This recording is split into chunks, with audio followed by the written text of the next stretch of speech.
And we welcome you into live high school football here on a Friday night game of the week. I am Mike Dean along with my Brett Newsom, my partner at Citrus Preps, and our high school game of the week tonight is Lecanto as they travel down to Weeki, Wachee, the Hornets' nest. Hornets against the Panthers, Bugs against the Mammals, and we'll see what happens when they come out.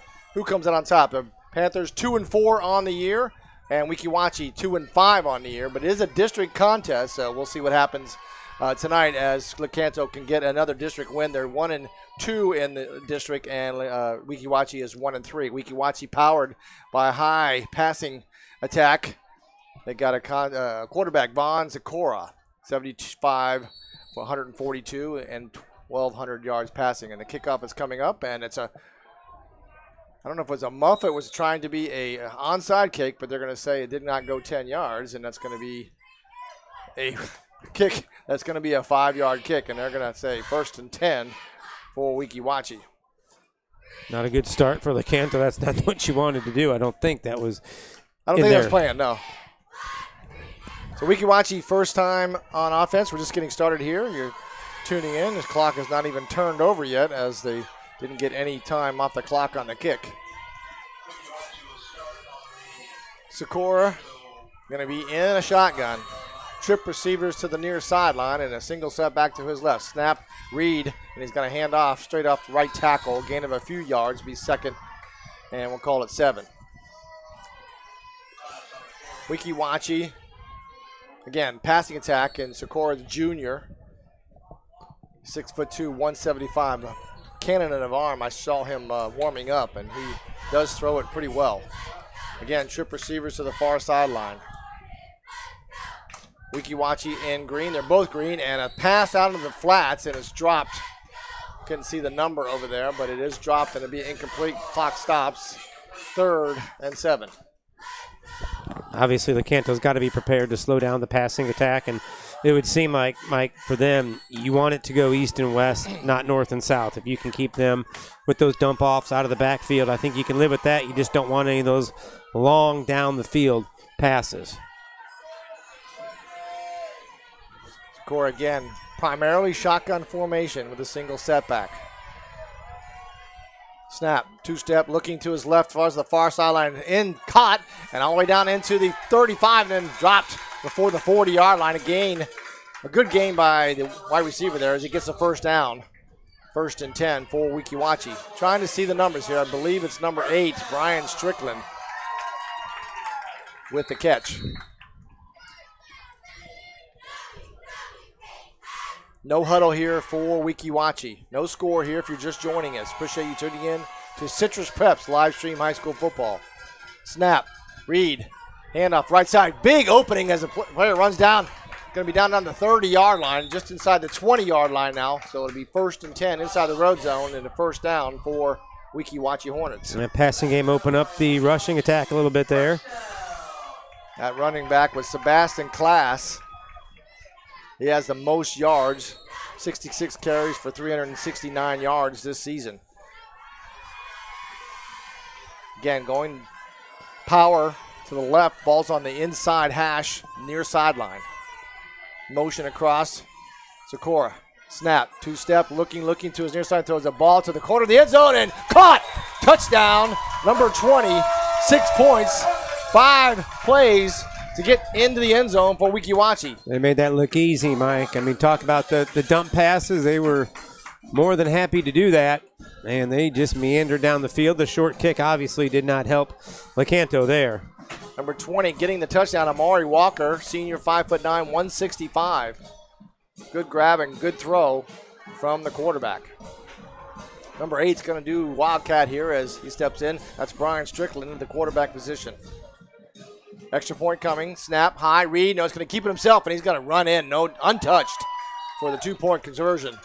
And with 10:37 left in the first quarter, it's already 8-0, Weeki, Wachee. Well, they sure did make that look easy, Mike. That was not what Lecanto wanted to start this one, as it is, as you said, quickly 7-0. Weeki, Wachee in front, and boy, did they, as you said, just absolutely march down the field. Short passes, a big run, and then a nice touchdown pass. We saw that Sikora can get it done with his arm there, and a good start for Weeki Wachee out to that early 7-0 lead. Lecanto had won the toss and deferred for the second half, and they kicked off, and that short kickoff really hurt them. Welcome you into Citrus Prep's live stream high school football right here on YouTube. You can watch it anytime. All the games. We have games already. This is our 8th game, I think, this year. You can also follow us on Twitter and Facebook. Run up, kick, onside kick, and was another about one. as big a disaster as Lecanto's, wasn't it? I don't know what that is. Offsides now on Weeki Wachee, it looks like. Going to move it back and re-kick it. It is the call. So far, special teams have been kind of ugly. Clock is stopped for 10:37 left with Weeki Wachee leading.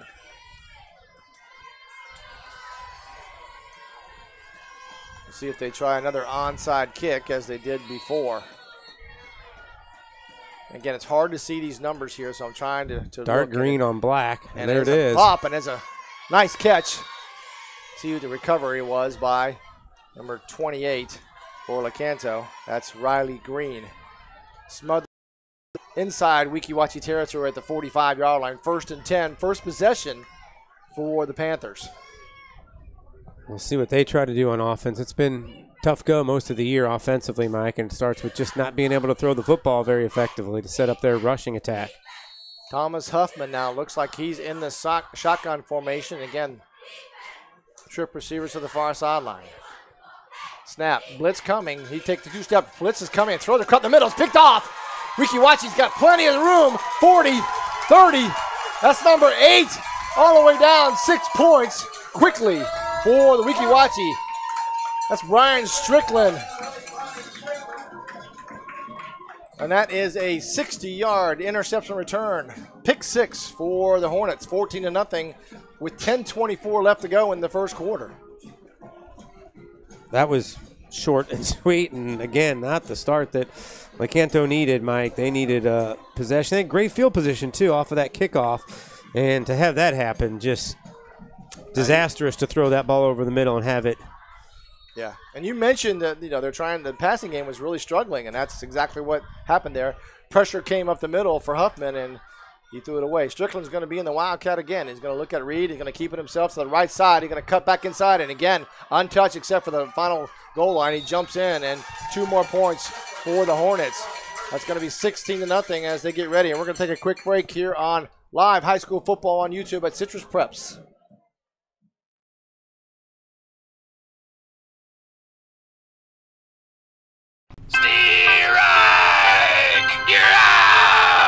Are you striking out with other plumbers? Hit a home run with Mike Scott Plumbing with no overtime charges. That's right, 24/7, nights, weekends, and even holidays. That's straight time, anytime, all the time. Hit a grand slam by liking us on Facebook, and you could win 2 tickets to a Tampa Rays baseball game. For fast quality service, just call 866-314-4443. Mike Scott Plumbing. If water runs through it, we do it. And we welcome you back into live high school football here on Citrus Preps. Appreciate you joining in. 10:24 left, and Lecanto is down 2 scores already, and they're going to Weeki Wachee going to try another onside kick as it bounces up, and it's taken and it goes almost 10 yards, but it doesn't, and then it's dropped down right there. So we'll see where they're going to mark it. Be 1st and 10. For Lecanto inside again, Weeki Wachee territory. Again, good field position. Not sure what we're doing with the onside kicks there, Mike, but if you're Weeki Wachee, but no harm, no foul. It already turned into a pick 6 once. I'm not sure if Coach Jacob Gray is a mathematician. He's playing the percentages, or he just likes doing that. But Lecanto holding up again. Huffman was the quarterback on the first series and the first throw, and he's gone back in. He will have a running back to his left in his hip pocket on the left side to protect him a little bit. Didn't have it last time, and they got blitz up the middle.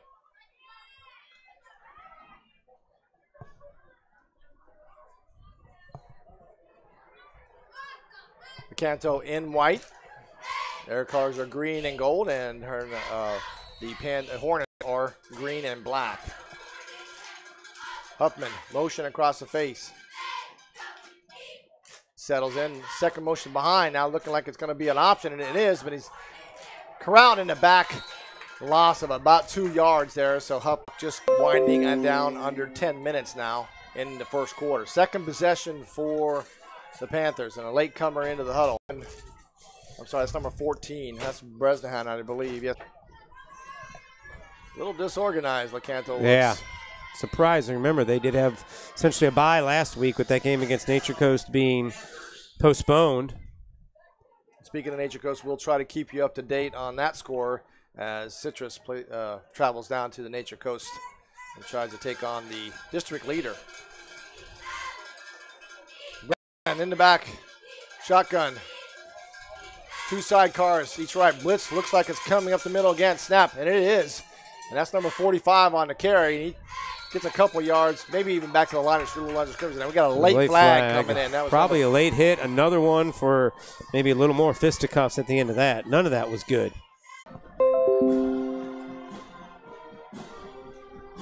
So 9-10 here at the Hornets' Nest, as they call it. Appreciate you watching Citrus Preps and following us. We do have podcasts every Wednesday on all the Citrus schools. We do the preview of the games upcoming, give you the updates on the standings in 5A, the District 5A, and looking forward right now to the playoffs. Not too far away. So be 3rd and call it 8 for the Panthers, but they're going to mark it back. And an additional 5 yards. So it's going to be 3rd. They're going to say redo the down, so it's going to be 2nd and about 17. Bresnahan, cornerback, in the shotgun. Another blitz coming up the middle. Motion, snap, rolling to his left, near sideline, looking, throws a deep ball, intended for number 28, and there's a face guarding there, but they're not going to call that. Official right there. Excuse me. Intended for number 28, Riley Green, and he was covered, but held up his hands and said it's no call. Didn't turn and look for the ball at all. Yeah, very surprised that there was no call on that one. Seemed like that was a I mean, not only was he face guarding Mike, he looked like he had stopped him from getting back to the ball. Exactly. It was underthrown, so surprise, I would say. You know, it's funny with a high school player, you don't really think that, but if you jump back into it, you probably could get the call. Yeah. But they don't think that way. No, not yet. So he's got 3rd and 17 from their own 45-yard line. It's not what Lecanto wants. I mean, not only the start isn't very good, but now to be behind the chains like this is not their best operating field position. 3rd long. Yeah. Coach Gray has been blitzing up the middle every single time on every play right now. He saw some weaknesses there, so we'll see what they do. And they do come up the middle again. Low snap. Wide receiver skiing here to the near sideline. Cutbacks inside. Running. That's number 80, big number 88. Hunter Pitts with the catch. He gets back to the original line of scrimmage, and it'll be 4th down. Pitts, one of the guys they want to get the ball to, no question about it. He's one of their big play guys, but kind of slow developing and short pass out to the side. Not a whole lot of room to get anything really after the catch, so now it will be punting time for Lecanto as they're already down, Mike, 16-0 here in the first quarter as the clock still not even halfway through yet. Looks like number 3, Sebastian Class, is back deep for Weeki Wachee. Number 69 doing the punting. There's a rugby-style kick. Nice little load line drive. Caught around the 10-yard line. Taken down there very nicely by special teams. Great play. Trying to see who the number is. Big play right there. That helps. If you're Lecanto, you start thinking about maybe a 3-and-out and getting some good field position and getting back in this game if you can. It did look like number 14, Blaze Bresnahan, on the tackle. Not sure of it, but good kick by number 69, though. Nice rugby kick.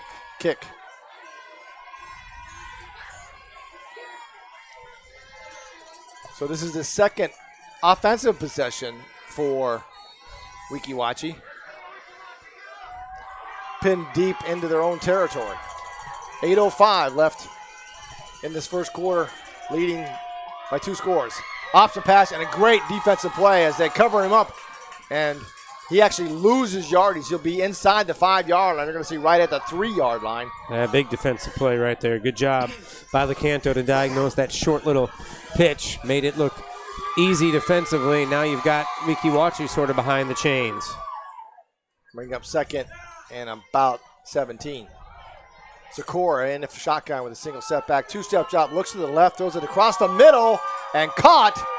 A nice catch there and a good throw into a deep territory. Almost intercepted, too. That was almost a 50-50 ball, but good job by Weeki Wachee to get that.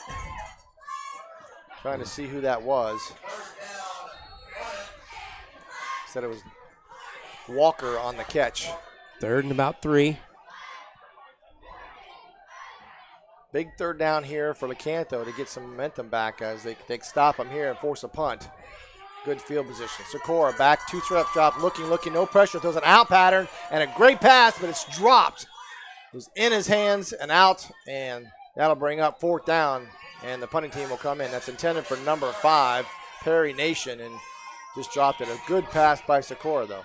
Yeah, I was wondering, Mike, in a game like this where both teams really are out of playoff contention, district contention, you wonder, not on this particular with the ball inside the 30, but how aggressive do you get as a play caller when there's a little less on the line than there was a couple weeks ago? Canto player deep in his territory, right about the 42-yard line. And that's number 8, I believe, doing the punting, doing Brian Strickland for Weeki Wachee. Clock under 7 minutes now. Stop with the incompletion. Kick almost blocked as Lecanto got in there and takes a Weeki Wachee bounce and drops it right there inside the 50-yard line. So it's just still in Weeki Wachee territory. Of course, Lecanto will start with their 3rd possession. Well, really good field position. Can you do something with it now?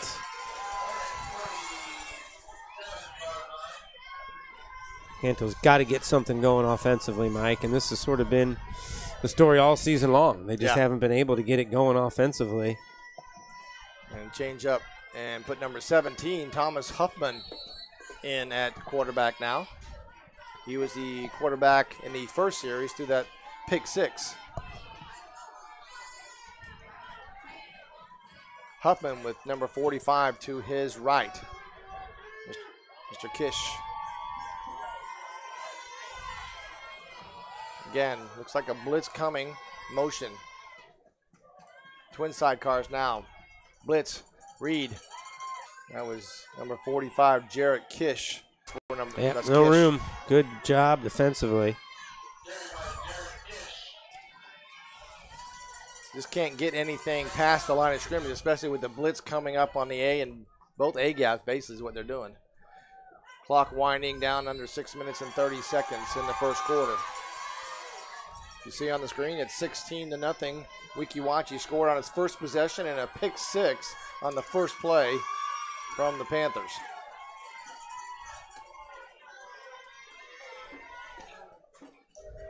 Huffman with number 5. Ziegler to his left. Pitts in motion, and we've got a timeout.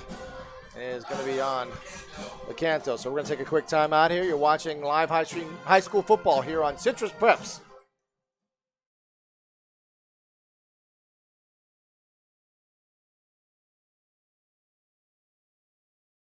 At Eagle Buick GMC, folks take a liking to our way of business. They love that we're family owned and family friendly.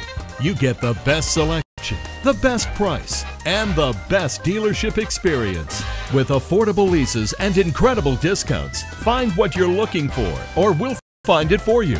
And we always honor our military and veterans. Eagle Buick GMC in Homosassa, under the giant American flag.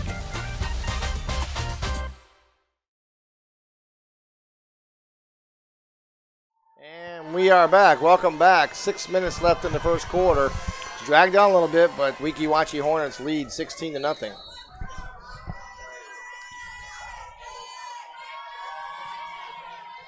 Fourth possession for Lecanto.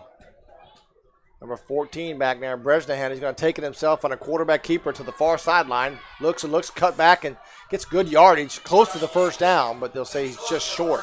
Yeah, good job. Quarterback keeper all the way around the right side of the offensive line. They did a good job blocking, and he picked up a huge chunk of yards right there for Lecanto, and it becomes third and manageable, Mike. And you wonder, like we talked about, I think this definitely would become 4-down territory if it takes that much. I would agree with you. Also, while we have a moment here, I want to thank our major sponsor, Eagle Buick GMC, for helping us to put these on YouTube and to make sure you're watching live high school football on Friday night, game of the week. Bresnahan again. Snap. Lowe is going to keep it this time himself, and he's trying to get out race and trying to get the edge, and he doesn't. And a good play, but a flag comes in. We'll see what the flag is. Was that a horse collar by chance, or he grabbed him from behind and pulled him down, but we'll see if that's the call or not. That was Trenton Pisarski, linebacker. Leads the team in tackles, 67 tackles. It's a chop block. And the chop block was going to, I don't know if I'd take this penalty. Well, he'd probably decline it, wouldn't you think? I would think, but. But if you think they're going for it on fourth down, do you set him back and give him 2 downs from there? That's what Coach Gray is going to do. He knows they can't pass very well, so he's going to move them back and make them gain the yardage to get the first down. I think that makes sense. Like we said, I think in a normal situation, you probably go ahead and say they're gonna punt it. But plus, you're down 16 like Lecanto is. That's when you might think about it. So take the distance and make them work for it. I think that would be. Yep. We'll take a water break here. They're going to take a water break. We're going to take a break. They're watching Game of the Week on high school football, Citrus Peps. Sweetwater Homes is the premier builder on the Nature Coast of Florida, building quality homes since 1989. Whether you are looking for a retirement community, a home with beautiful natural surroundings, or a second home, Sweetwater Homes offers it all. We have various floor plans that take advantage of our unique area here on the Nature Coast of Florida, and our custom home planning can make your dreams come true. Visit us at sweetwaterhomes.com or call 352-382-4888.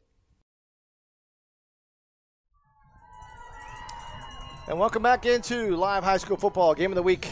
Citrus Preps. Score here 16-0. Weeki Wachee Hornets. We're live at the Hornets nest. 5:09 left in the first quarter. Fourth possession for the Panthers, and they've got another quarterback coming in, number 5. Oh, I'm sorry. That's Ziegler, who's going to be to his right. 17, Huffman is going to be your quarterback. What's that? No, we got to, after the timeout, the official's not sure what they want to do. Let's talk about this. Have a discussion. Not sure what they're even discussing, but Coach Gray is coming out. He wants to talk about it. Maybe they're talking about for sure what he wanted to call on the penalty.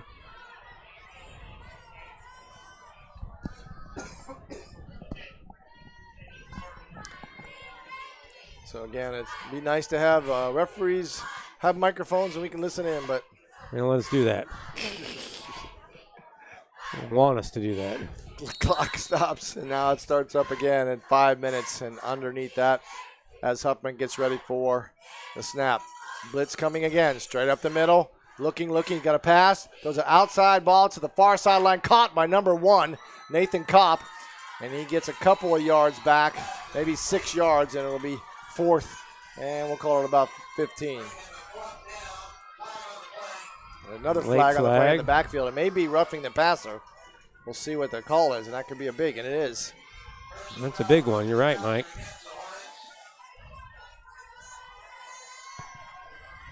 Gives them a first down. It's an automatic easy first down. Yep. Not what Weeki Wachee needed to do. I believe that was the second first down for the Panthers offense.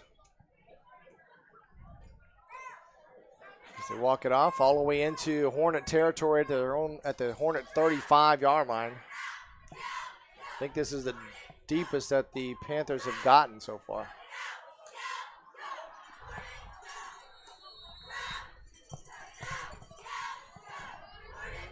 Trying to see if that's Bresnahan at quarterback. Difficult blitz coming again, straight up the middle. It's fumbled. He tries to pick it up, and it is Bresnahan, and he is smothered for a huge loss. And that snap went right through his hands. And yeah, can't have that. I mean, that's for sure. So it's going to bring up second down now. And they are moving backwards instead of forwards. And that's going to be 2nd and 20. Again, loss of 10 on the play. Just when you think they can get a little momentum, they shoot themselves in the foot. Clock winding in under 4 minutes in the first half. Bresnahan again at the quarterback position. Hunter Pitts in the slot. Motion behind his back, looking for the option, coming in and pitches it, and it's Hyde, and he is taken down.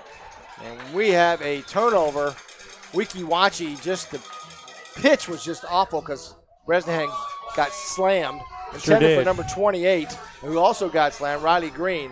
And there's a turnover. That's 2 turnovers in the first quarter for the Panthers. Yeah, bad turnover too, Mike. I mean, you just can't have that. No question about that. Bad pitch and did not work out nicely. As another turnover, and I mean, you still look up and 3:46 to go here in the first quarter. If you're Lecanto, you've got to figure out a way to grab some momentum one way or the other, and starts with a stop here, I would think. Secor shotgun, single setback, Class next to him. 3-step drop, looking at pressure coming from the left side. He doesn't run it. He's got a little bit, it looks like he's got a bum foot, so it is that right ankle was taped up, and he couldn't move very well, but he does okay in the pocket, but scrambling is going to be a tough duty for him, so I'd kind of noticed that from if I was a Panthers defensive coordinator and watch it a little bit. Yeah, that's one you want to, that's the quick passes, and you want him not to get out there if he can. Rushing the football. Well, he gets back to the line of scrimmage. Bring up 2nd and 10. Ball's on the 45-yard line. Snap. Looks to the left, bubble screen. And a nice coverage there by the Lecanto cornerback as he comes up and makes a tackle for no gain. Good job, you're right. That's the one thing, a couple of those swing passes that we've seen, Mike, kind of slow to develop, not a whole lot of zip on the ball, which would give Lecanto an opportunity, if they diagnose this, to get in there quickly. That was Hayden Parker who came up from the cornerback position to make the tackle. Sophomore, 5'10", 150 pounds. Brings up 3rd and 10. Lecanto does have the capability of doing a quick strike, and you'll see that here. 2-step drop, 3, now he's working way back, deep drop. Throws a deep ball to the post, and it's going to be caught inside the 20-yard line. That was just a post pattern, and we got a flag on the play from the far sideline judge. It looks like it's coming back if you look at the Weeki Wachee players. Yes, they're all walking back. That was number 13, David Richards, with the reception.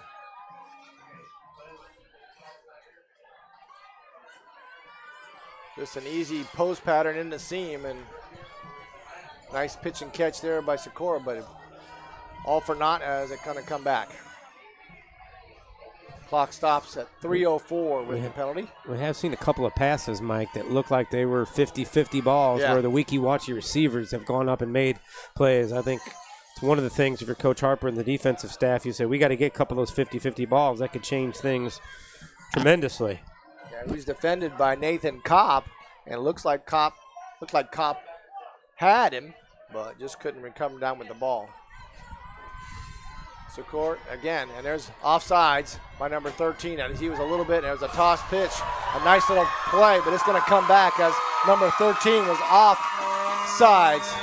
And that's number 3, Class, who runs all the way down, but it's coming back.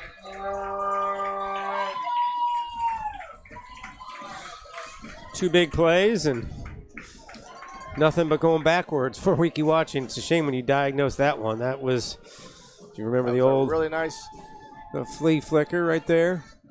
Button hook, whatever you want to call it. You saw that. Button hook, flea flicker. Remember what, the AFC Championship game, Miami the Dolphins and the Chargers? There you go. Hook and ladder, I guess, is what they technically call it. But you're dating us there. You're dating us. No, I didn't see it live. I saw it on NFL films. That was a heck of a football I was there. game. That was a heck of a Kellen Winslow. I mean, that was that was a game. Pretty good San Diego Charger group that never got much out of all that talent. Dan Fouts, Wes Chandler, Kellen Winslow. I mean, that was a heck of a football team for a few years. They were kind of that wide open aerial assault before you had that in the NFL. Yep. So they're going to restart this. It'll be 3rd and 20. Snap.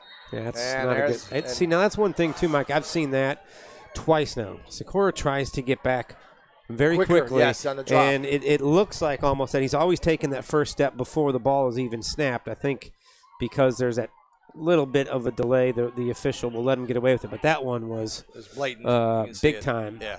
Jameis Winston used to do that a lot when he was in the shotgun at Florida State. That front foot went back very, very quickly. Yep, that's a great point. 2:29 left here in the first quarter. This first quarter is kind of dragged out with penalties, but it's 16-0. Hornets lead. 2 touchdowns, 2 2-point conversions. And now 3rd and 25. Man, quick to get there. out of Looking, throw a deep ball to the near sideline, and it's just overthrown. Again, there was a Lecanto player there. It looked like Kopp had a chance at it, but may have. I think the ball was thrown out of bounds, and they couldn't get it. It was out of bounds. So it's going to be 4th down and long, and they're going to go ahead and punt it back. Feel good if you're Lecanto because you gave up 2 huge plays. I know there was penalties, but you get out of that, and now you've got a chance with 2:13 to get the ball back here in the first quarter and maybe get something going offensively. A score would make them feel real good. So he's back deep for Lecanto's number 28. It's Riley Green. Kicking duties are Ryan Strickland. Really spread as they snap it, and a low end-over-under kick is going to take a Weeki Wachee bounce, and he's going to stop it right there. If he let it go, would have gone another 10 yards. Yeah, I know the football can take an odd bounce, but I think that one was heading 10 yards closer to the Lecanto goal line, but Panthers will take it. So it stops right at the 40-yard line. 1st and 10 for Lecanto in their 5th possession of the first half. Actually, of the first quarter. 2:07 here left in this first quarter.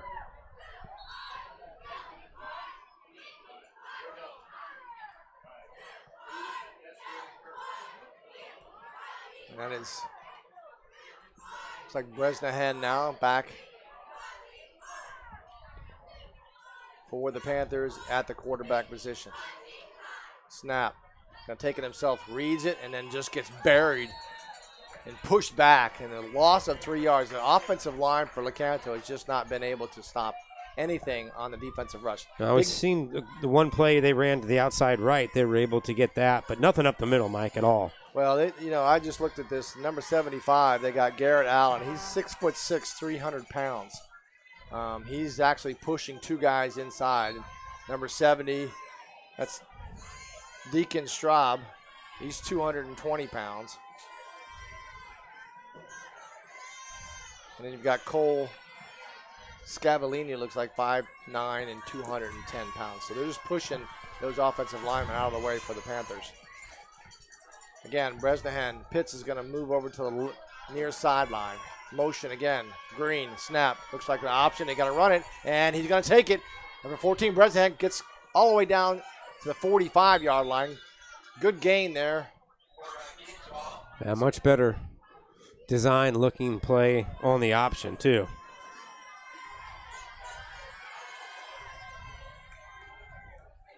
Bresnahan had a chance to pitch it, but saw an opening and took it himself. We're under 1 minute now left in the first quarter, 3rd, and we'll call 4.5.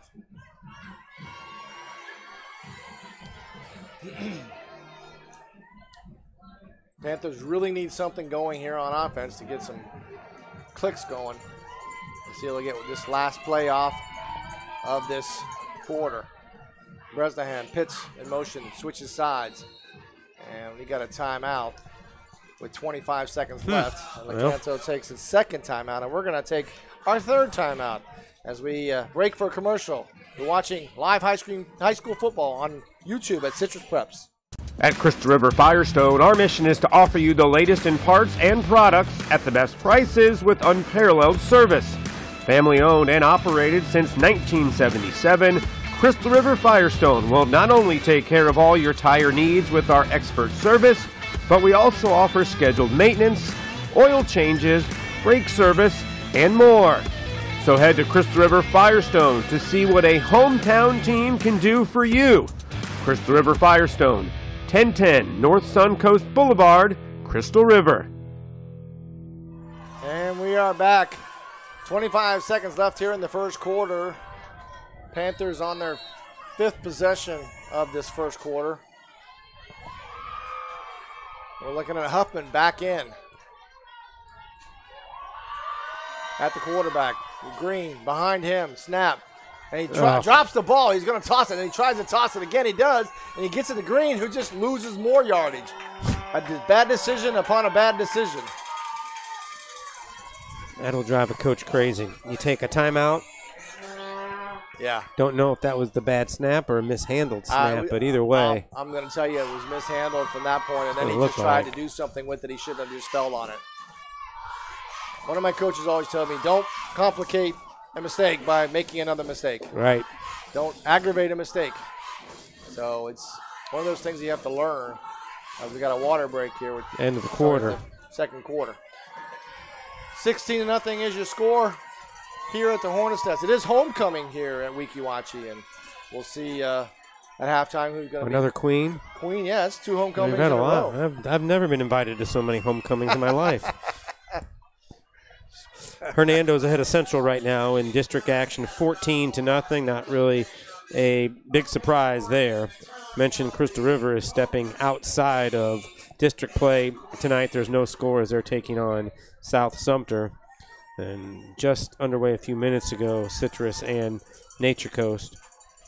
Keep you updated as that one goes. No score in the first quarter there. So a big one, and we talked a little bit about it, Mike, that with the way this district sets up, if you're Crystal River playing South Sumter, you're focused on that, but you're probably also talking to your buddies at Citrus High saying it'd be nice if you go down there and knock off Nature Coast. We sure would appreciate it. It would help everybody out. Back deep for Weeki Wachee is David Rosario. Snap. Kick. Just a high kick, and it takes a Lecanto bounce all the way down. He drops it. He tried to pick it up, and he tried to run. I don't know if he dropped it and Lecanto covered it, but he recovered his own fumble. But he tried to sneak one in there and get it back as Lecanto Panthers were slowing down, but couldn't get it on, fell on it, and it is now 1st and 10 for Weeki Wachee on their 4th possession.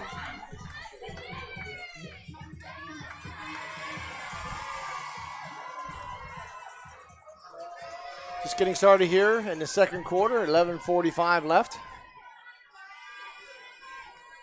Weeki Wachee is leading 16-0.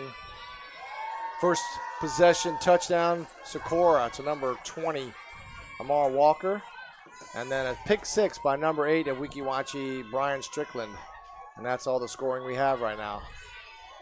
Of Riley Green, a late comer on as he comes over into the safety position.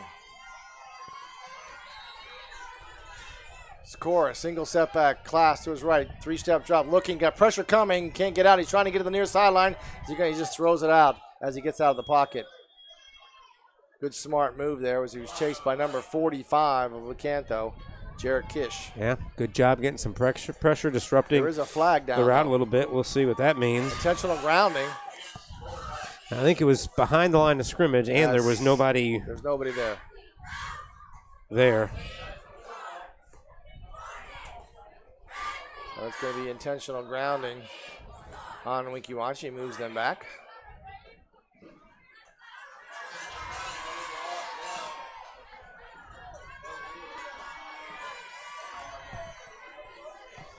Move them back, and that's a big play for Lecanto.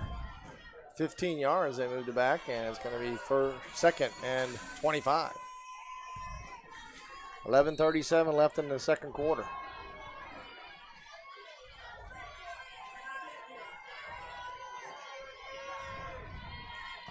Socorro. Shotgun trip receivers to the near sideline. Snap.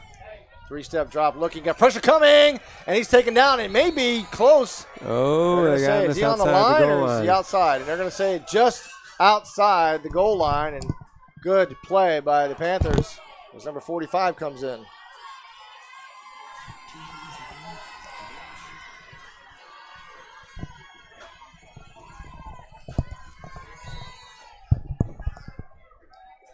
So good play by the Panthers defense, moves the Hornets all the way back inside the 5-yard line. Going to stay down at the 3.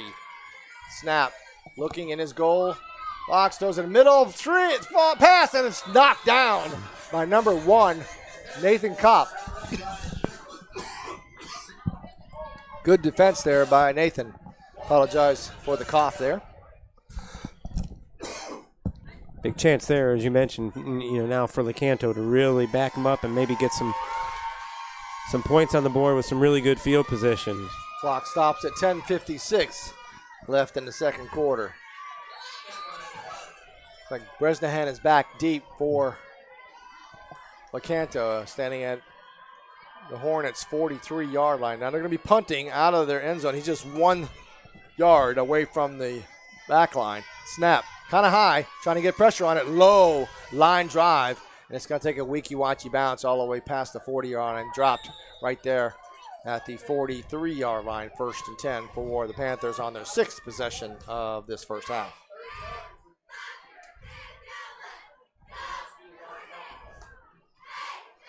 Crystal River losing to South Sumter 6-0 early, Mike.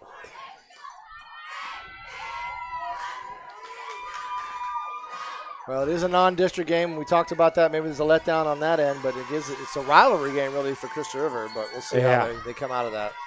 They're known to be a second-half team. We've seen that. So, first quarter, Pirate fans don't. And the confidence in their defense to keep it probably real close to what that score is right now. Bresnahan with number 5, Ziegler to his right. Green, motion, toss, sweep. He throws a ball. It's just an abomination. Really, from the standpoint of the toss pitch, it just doesn't look good at all. Goes to Weeki Wachee. And as Weeki Wachee, there's a turnover. 3 of them. I'm just flabbergasted that he even pitched that way. I would imagine he's having will have a conversation with his coach. I mean, that's just got to be cleaner. It's, you're supposed to pitch it to it a little bit behind the runner with him running into the football, and that's behind him. It's just not executed well, and we've seen it now multiple times executed the same way. The 3rd turnover in the first half for the Panthers.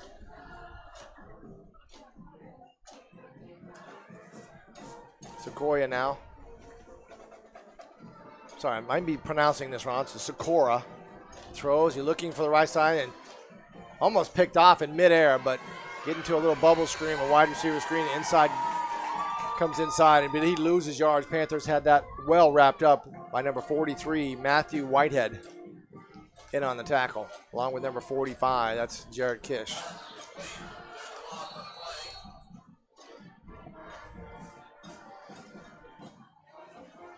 Clock just getting now to 10 minutes and 10 seconds in the first half. 16-0, here's your score. Socorro. 2-step drop, looking sideline, far sideline, throws a bullet, caught, and good run after the catch as he goes all the way down and gets the first down and knocked out of bounds after he gets the first down inside Panthers territory. It's like number 8. That's Brian Strickland on the catch. Brian Strickland, senior, 6'2", 195. Good run after catch there for Strickland. No huddle here for Weeki Wachee.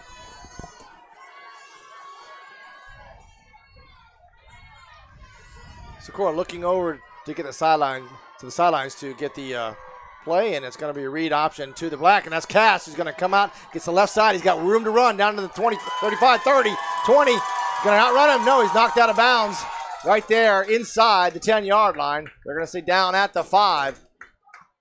There's number 6 on the knockout, Hayden Parker. That's a good little running back. I mean, you wonder sometimes if they don't use him more, some speed to the outside, but this is a pass-first offense, and it sets up the run, and that was a big gash right there. Used the official, he was almost an extra defender for Lecanto. He did a good job as he cut down away from the official and cut back around his left. Big run. Sebastian Klaas on that run. It looks good. Sikora now back to his left. Trip receivers to the far sideline, spreading it out a little bit on the goal, near the goal line. First and goal. Two-step looking, cross pattern, and picked off by Nathan Kopp. He's got some running room. He's got to go out to the far sideline, down to the 30, the 40, and taken down right there inside. Nice Fordham with a play. nice pickoff by Nathan Kopp. Big play right there. He diagnosed that perfectly. Saw got a that flag on the he play, was just cutting right across. That was just a little slant pattern. We'll see. I think the interception is going to stand no matter what. Want to say thanks to David Bramblett giving us the updates tonight from the Crystal River game. Oh, nice. Thank David. Appreciate. Big FSU fan. That's why such okay. a smart I can I young can say man. that. I'll say that. I don't say it often, but I'll say that. Yeah, I appreciate his help. And his anybody support. He's who wants, he's a subscriber to Citrus Preps. yes, and he I does. appreciate that. Well, from early on, and we appreciate that. Anybody who wants to update us with scores if you're watching on YouTube or following us on Twitter, we'd be more than happy to pass those along. We're trying to do it as we get them, but for those of you who are at games, a little better chance to get them to us a little more timely. That's right. Snap. Quarterback looking brisk, coming. He throws a deep ball. Nice ball. Perfectly thrown. Caught by Riley Green. I'm not sure who that quarterback was. I couldn't see the number when he came in, but he did take Bresnahan's place. Great throw and catch. Job right there. Yeah, I mean, it wasn't. And he got slammed. I'm trying to see the number. I apologize. Number 5. It's Oren Ziegler. Well, he does sometimes take it. I don't know that number 17's in there at quarterback now, Mike. I don't know if he threw the pass. I don't know if he threw the ball or not, but he had a great play and good throw. Maybe that is Huffman before. I'm sorry about that. It was Huffman who got hit as he threw, but perfect pass to the near sideline. First and 10 for Lecanto. 9:25 left in the first half. Little momentum for Lecanto. Big interception in the end zone, a big pass play. Across midfield. Huffman again throws a crossing pattern high, but caught. And that is Kopp, I believe. That's number 28. That's Riley Green again. That's his second catch in a row. Now a little confidence on the pass. So it brings up second and 3.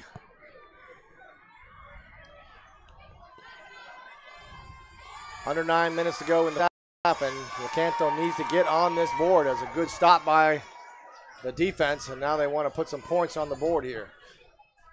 Huffman again in the quarterback with 2 protectors on either side. Snap. 2-step drop. Blitz coming. Throws a deep off high. Intended for number 14. And that's got to be intercepted. Yep. It is. This time it's going to be pass interference on Weeki Wachee. And you can see that coming all right. That's intended for number 14. That is Bresnahan.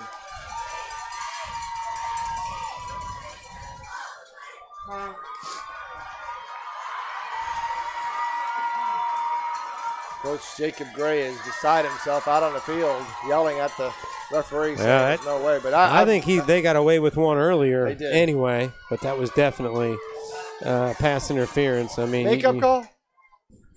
I just think they got that call right. I think that to me is what it was. Yeah. I think they missed the earlier one as far as I was concerned. I believe that was number 20 on the coverage. Amar Walker for Weeki Wachee got called on the penalty. Big for Lecanto, Mike. I mean, you got a chance here. You're almost down 23-0, 24-0, maybe 25-0. I mean, and now, boom, you get a pick in the end zone, and then you march down the field, and you're knocking on the door to make this a one-score game. Big momentum switch. We've seen a few of them tonight already. Yep. Huffman cannot make a mistake here. Wants to try to punch it in. Green, run, handoff. Jet sweep to the near sideline. It's going to be Green. Cuts back inside. Minuscule gain, but you'll get down maybe back to the original line of scrimmage. We'll see where they mark it. They're saying a gain of about 5. Now they're going to say gain 5 on a forward progress. So down to the 10-yard line. Flag and near the end Near zone. the goal line, right at the 1-yard line, Mike. I don't know if it's receiver and defensive back getting tangled up. It keeps on looking like number 2 from Weeki Wachee is pleading his case. That's Dave Sure Rosario. does. Personal foul, looks like, right? Yep. It is. That'll be that's a huge half the distance and an automatic first down? Yep, that's a huge set of fouls that they just had. Take it down to the 5. 8:25 as the clock stops here with the penalty. Really need to punch it in here as they get going second. They can still get a first down inside the 5-yard line. Second and call it 4. Huffman. And we got a flag here from the sideline judge. I don't know. There. I believe this is going to That'd be interesting to see what this is. I don't know if it's against Lecanto or You know, the Weeki Wachee players were clapping at the flag thrown, but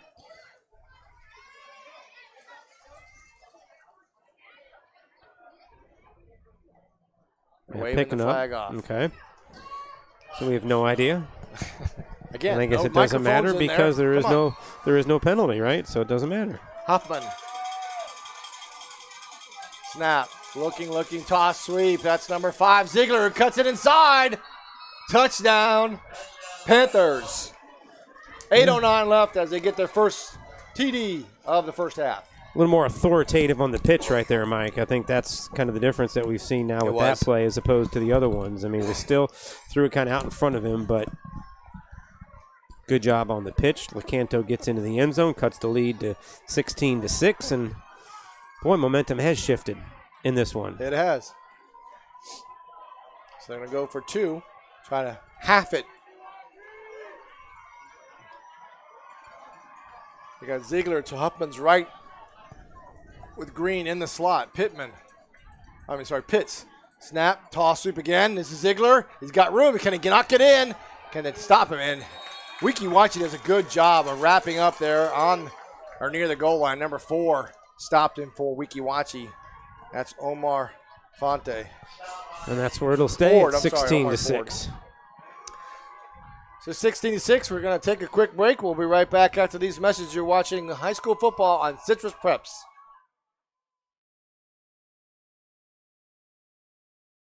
Changing your kitchen or bath? Let the professionals at Deems Kitchen and Bath Showrooms help you update your old kitchen or bathroom. For over 33 years, the Deem family has provided quality products and services to homeowners and builders, from total remodels to changing out your countertops.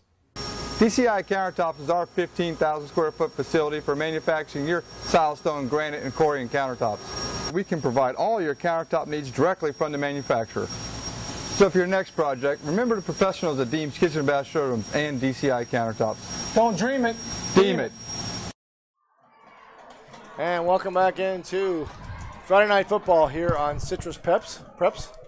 DeAndre Parker, 60-yard touchdown run. No surprise there as he was District Player of the Year, all-district selection for Crystal River. Congratulations to him, and it's 7-6. Crystal River in front of South Sumter. Pooch kick and is taken by a Weeki Wachee player at the 35-yard line. He gets all the way up and the far sideline and knocked out of bounds inside Panther territory at the 46-yard line. This must be some unbelievably dangerous return men out here. But the way they are going short on the kickoffs. Or they have no kickers. Part of it, too, perhaps. Clock stops at 8 minutes to go in the first half. 6th possession for Weeki Wachee.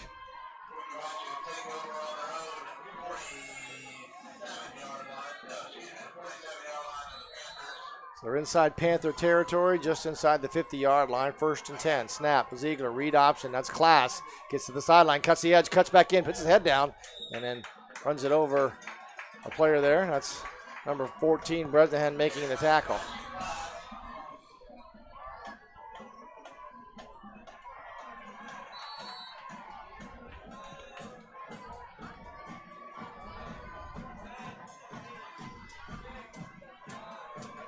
Zakora, 2nd and 4. Blitz coming in the middle. Reed giving up the middle, breaks it, a tackle to 30. The one down to beat, he's going to be gone. Touchdown. 6 more points for Weeki Wachee. Number 87, is it, Mike? Trying to see the number.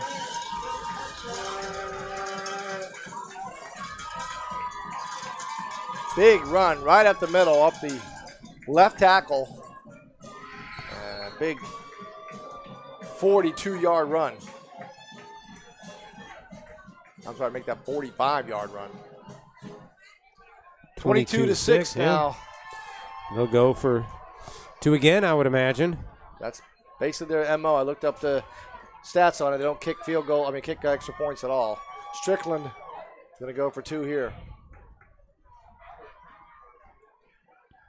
Reed going to keep it himself, cuts inside, and he runs in again and gets the extra 2-point conversion. It's good, 24-6. 7:21 left in the first half. Use Hornets him lead for the 2-point conversion because obviously they don't want to score running. There is a flag on the play. We'll see what that does. They're walking off, so maybe put onto the kickoff.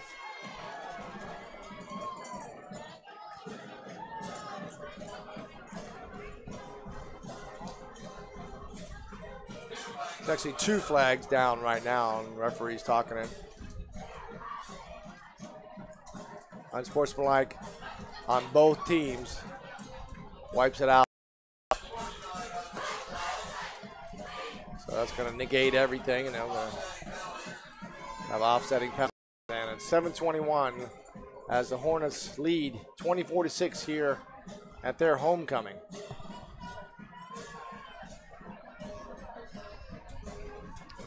Well, just as Lecanto, looks like they're back in it, Mike. You give up a couple of big plays, and again, I mean, the short field position, too. That factors into it, I think. You're looking at Lecanto concentrating on the passing of Sikora, and then he does a read and a handoff in the middle and just blows it up. Still trying to find out who that player made that ran the touchdown in.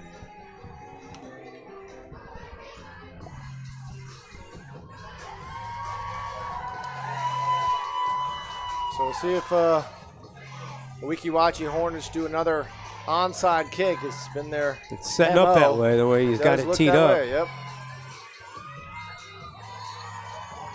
In high school football, you don't have to have equal numbers on either side. They're just going to bounce it. It is a high kick, and Bresnahan takes it. He is pounded, and the ball is dropped. They called him and then they got down right down there. The on official there. said he had it. Coach Gray is just He didn't like livid. it. He thought they got it. And they're saying he was down before he fumbled, and going to be Lecanto Panther ball. 7th possession of the first half.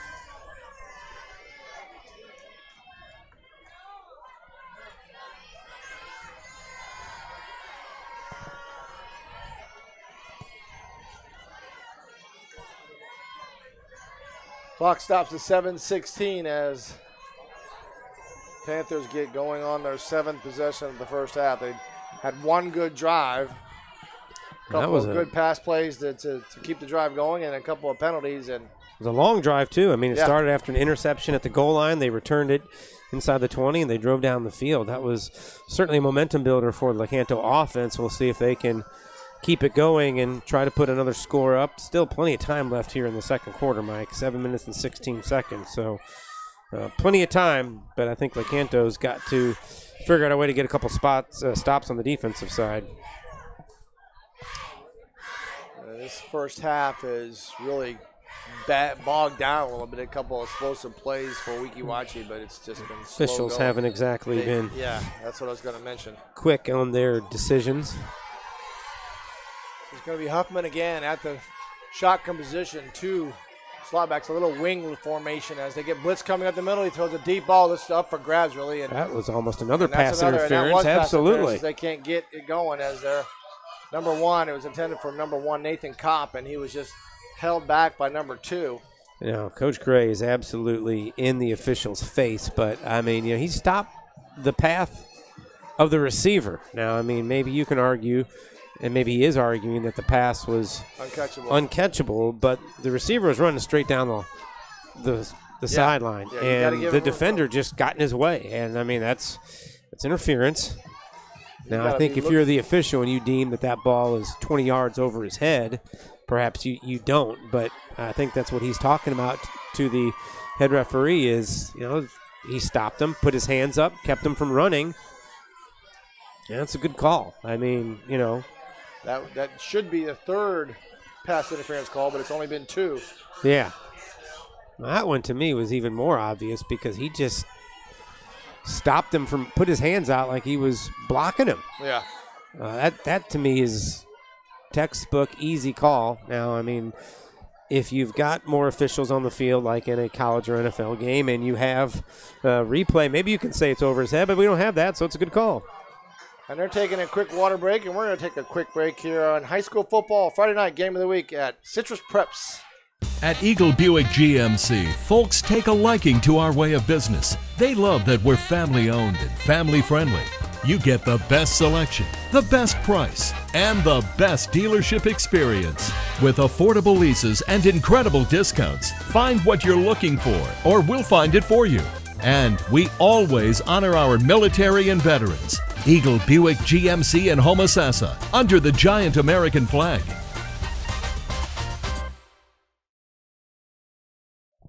And we are back. 7-11 left in this first half. Thanks again to our buddy David Bramblett. The update from South Sumter and Bushnell as the Raiders have scored again.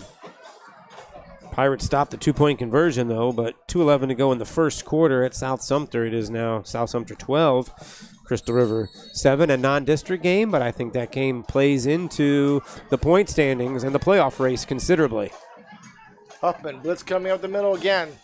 Quick toss, out pattern, and taken down. No, he makes a miss, 2 miss, 3 miss, and finally taken down. That's number 10. Good run by Ariel Torres as he catches the ball on a bubble screen and makes a couple miss. Gain of a couple yards, second, and we'll call it 7. Ariel Torres comes from a pretty athletic family. His sister, Lily, played basketball at Lecanto for the last couple of years, one of the more talented point guards we've had in the area. Mm-hmm. Ariel was a junior. A lot of juniors on this Lecanto Panto squad. Bresnahan in the slot along with Kopp on the far sideline. Huffman, snap, 2-step through, and he gets slammed. That was just no way he could do anything with that. Number 45, that's Kenny Lisk. Sophomore, 5'8", 160 comes in. He's got 7 sacks, now 8. Yeah, I mean, he's getting pressure. Straight up the middle, right between the A-gap and guard and center. So loss of about 7 on the play brings up 3rd and 14.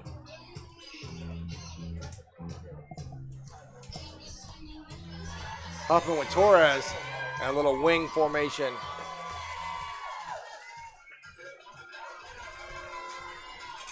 Blitz again, coming straight up the middle. Number 5 in motion. Low snap, throws a wide receiver screen to number 10. Torres, he tried to cut back in, but they're covered very well by the Weeki Wachee Hornets. That's big number 77 getting out there. Josh Mangrillo, along with number 33, Trenton Pisarski. They bring up 4th down and long, and they're going to have the punting team come back out. Number 3, Sebastian Class, back deep for the Hornets.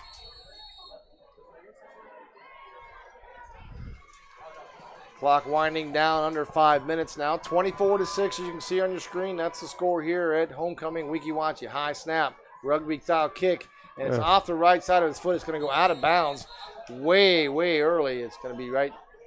They're going to mark it close to the 40-yard line going out.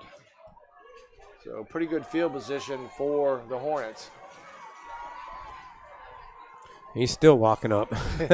Now they're at the 40-yard line, so start at the 40, 1st and 10. This is the 7th possession for the Hornets in the first half. I think it's important for Lecanto to get themselves a stop here and get the ball back. And even if you don't get on the scoreboard before the end of the half, keep it at 24-6. Yeah, I agree with that. Let's see if Coach Gray and his Strong arm quarterback Sikora goes a little deep and tries to put one on real quick. Bunch receivers to the far sideline. Snap. Reed. That's number 3, Class, and he's taken down right at the line of scrimmage for no gain. It'll be 2nd and 10. It's a good job there by Lecanto because you're thinking with Weeki Wachee, we're going to air it out. We're going to get a big play. And we're going to add to this lead. But tough to stay home, but Lecanto did. No huddle, and he's going to be sacked. No, he gets out of it. He throws a little screen to Class, and Class takes it all the way to the far sideline, gets the first down, and cuts back inside. It upended on the far sideline, but not before he gets the first down. There is a flag on the play. Not where the flag is thrown. I can't see the flag on the field. Lecanto looks to be walking back towards Weeki Wachee, but we'll see. Personal foul on Weeki Wachee. That's their 3rd personal foul. See where the foul took place. They're marking the personal foul off from about, the 44-yard line maybe? So it was downfield as the play took place. Yeah. They're walking it off all the way down inside, just outside the 30-yard line, 32. Helps Lecanto big time. Now you still got to make a stop, though. 2nd and about 20. 2nd and 18 now, 4:21, 24-6. Here's your score. Sikora, single setback, Class to his left. Reed, and it's going to be Class. He breaks free again, all the way down to the 40. He's got one person to be 50, 40, 30. Maybe he's going to be breaking down number 1, and he gets in there into touchdown. Number 1, Nathan Kopp, ran him down right at the goal line, but he got in. Boy. Talk about he looks like a good runner, but man alive, that's just a backbreaker for Lecanto because you're thinking after that big penalty, we get the ball back, time running out here in the 2nd quarter, we got a chance to cut into this lead, and boom. This it's a good-looking running back. It is. Some speed.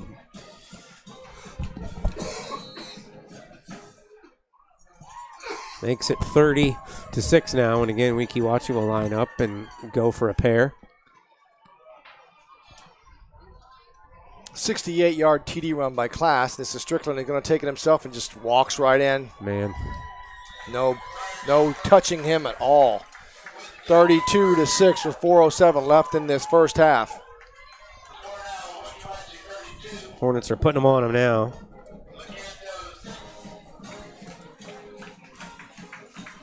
(32-6).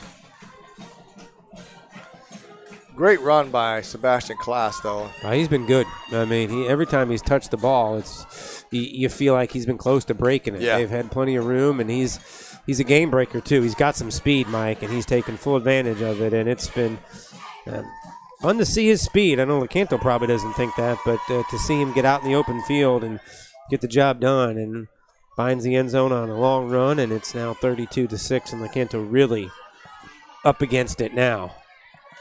Class, before this game, he had 24 carries for 401 yards and 5 TDs. He now has 6 TDs.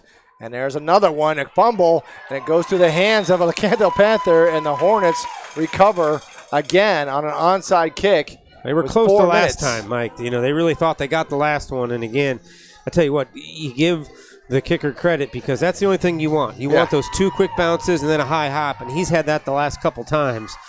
And he's done a good job.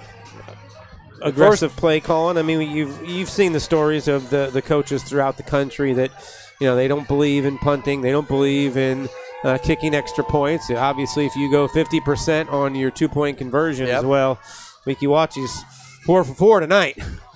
At number 92, Wayne Parson is what I have here on the roster. That's the kicker. So, of course, Class cuts it back to the outside, cuts back inside, and is tackled for a good gain, though, inside the 30-yard line. Just outside the 35, would be at the 36. Second, and called it about 3.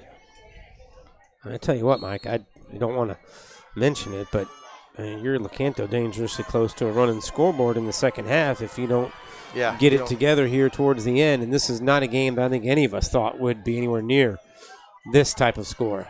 Bubble screen, wide receiver screen out to the right side, far sideline, and makes two people miss. And there's a fumble. And it looks like the Lecanto has recovered. And they did.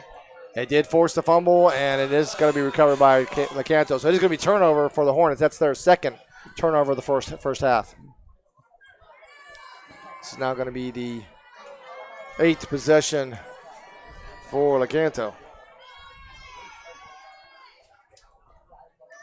Actually, I think it's the 9th possession, to be honest with you. 3:23, the clock stops with the turnover, 32-6, as you can see on your screen. Lecanto down early by 2 touchdowns in the first 4 minutes of the first quarter. More update from South Sumter. David Bramblett, he's going to have to get paid for this. Uh-oh. Hey. He's update. Okay. Hey. Doing a good job. I don't get paid yet, so hey. As they get ready for the second quarter, Crystal River has the ball inside South Sumter territory, but they are trailing 12-7. Huffman looking to pass now again as Green goes in motion behind him. Toss, sweep, and now it's going to be reversed to Nathan Kopp, and he is bottled up, and we've got a flag coming from the back, and we have another flag coming from the sideline, so it's going to be a hold on Lecanto and a face mask on the Hornets, I believe. Clock stops at 3:13 with a loss of a huge amount of yardage. We'll see what the calls are. A little trickery by Lecanto. Just doesn't seem very fluid, so it's not, you're not really trying to trick somebody. You can just see that coming from a mile away. We'll see what the call is here. It did certainly look like a face mask on Weeki Wachee. There's the foul on Lecanto and the offset. So the play stays. And they'll replay the down, which is good for Lecanto.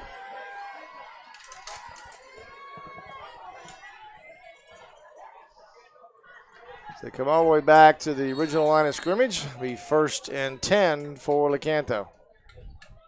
Huffman with Bresnahan to his right and Pitts to his left. Blitz coming again. High snap. Looking, throws the ball. Turned around and then, it should have been picked off. Went through one hands. It went number 2. That's Rosario who had the ball, and then through number 4. That is Omari Ford. So both of them had a chance on the interception, but dropped it, and it'll be incomplete. 2:57 left as the clock stops. This is the side of the field they've been picking on, though. Lecanto's been going to the right side when they have put it up in the air. Underthrown on that ball, and as you said, 2 players for Weeki Wachee both had a better beat on the ball than the Lecanto receiver. Green and Torres to the near sideline. Huffman with Pitts going in motion. Green back, across the backside, snap. Handoff to Pitts, who grabs it. It was bottled up, but he just powered his way for a few yards there. Gets down inside, just outside the 40-yard line. Be 3rd, and we'll call it 4. Call it 5.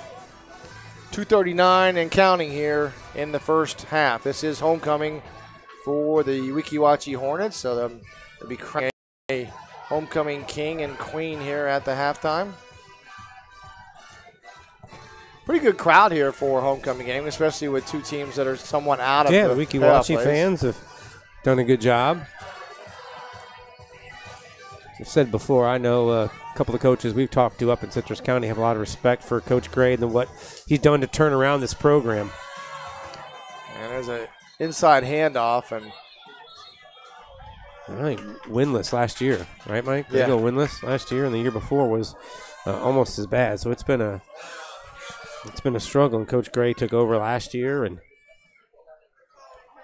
took the first step, and this year we've seen them certainly be way more competitive. Like a tough loss at Citrus, but then they come back. They give Nature Coast a good battle, and I think we see it here tonight that there's some things for Weeki Wachee to feel good about and proud of the way that they've kind of turned things around the last couple of seasons, because it was down. Yeah. So we got 2 minutes left. We had a timeout. How about DeAndre Parker at it again? Touchdown run, 20 yards for the score. 14-12, Crystal River in front of South Sumter. I'd be surprised if he didn't get a couple more offers. Well, he's got a couple on the table already, some other visits, and as we mentioned, undersized player in terms of certainly Division I status, Mike. I don't know if that's going to be in his future, but I think, if he gets that opportunity, it'll come late. Yeah. It'll come after the recruiting classes have been announced and you look and see. But, I don't think there's any reason why you don't see him playing at the Division II level at some point. Yep. Rugby kick from Lecanto as he kicks it all the way out of bounds down inside the 20, near the 25-yard line to be 1st and 10. Got to find the right place for DeAndre Parker. You got to find the offense that will give him the opportunity to use his skills. I think, the one thing we don't talk about with him a lot, Mike, is he makes some plays defensively. Yes. I mean, he can cover and a good kid. And, I don't think he's one of those kids. Certainly I've never been around any of the visits that he's had. But, I don't think he's one of those kids that's going in there telling coaches, I'm a running back. Yeah. If I'm not a running back, I'm not interested in it. I don't think that's how he operates. So, as we said, an all-district selection, district player of the year, deserving.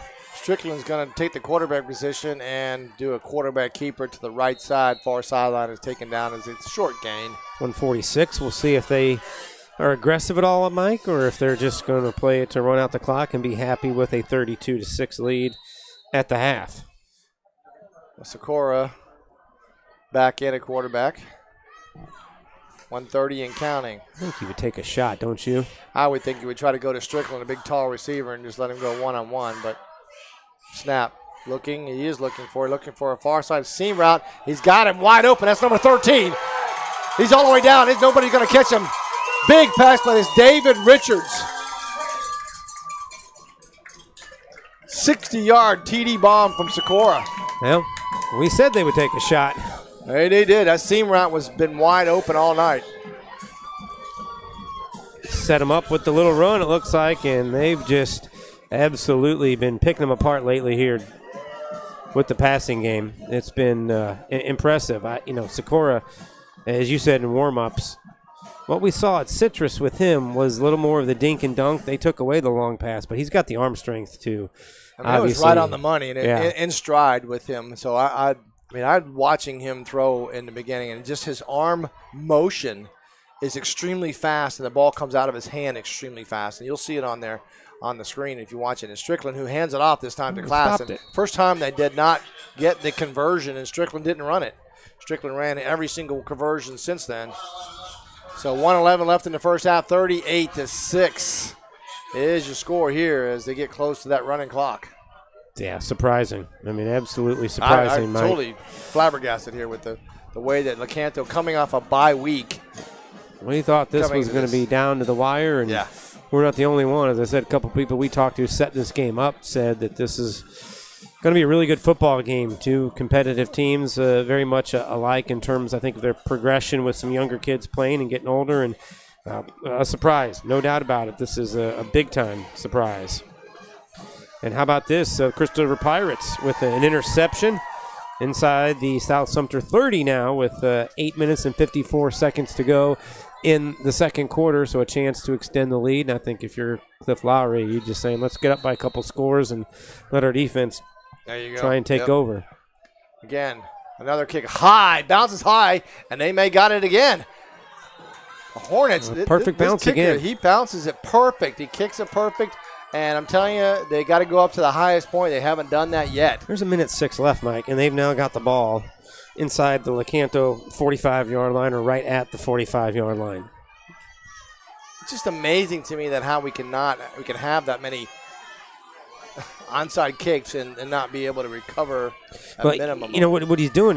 Number one, he's kicking it to the same side, so I don't know if you overload that side. He has, yeah. But it's difficult, too, with the way he's kicking it with that high bounce. I mean, you still got to have those guys right up there at the 10-yard mark, but he's bouncing it over their heads. And Socorro's going to look again, throw the deep ball across the middle, Oh, two receivers. Right in the same spot. Worried about each other. Yep, that's on the receivers running the wrong routes because Socorro threw it where it needed to be, but they just were both on the same page on the two post seam routes. They were both open to catch it. So with the incompletion, the clock stops at 1:01. They're being aggressive. Weeki Wachee's not taking their foot off the gas at all. Plus, this is their offense. And that's what it is. Socorro throws it outside, and good coverage there as he steps up, and that's number 10, Torres, as he steps up and knocks the ball down. Incomplete, 57.5 seconds left in the first half. 3rd and 10. I would look for Socorro again for the seam route or a jump ball to the far sideline. He likes number 13, Richards.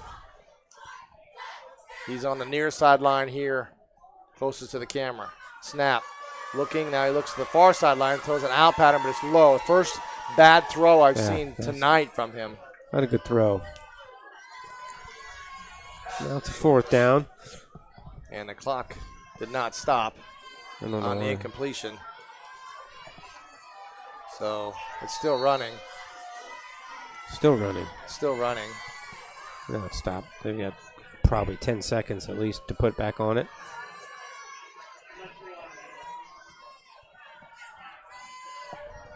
Yeah, he's already calling up here in the press box. You can hear it.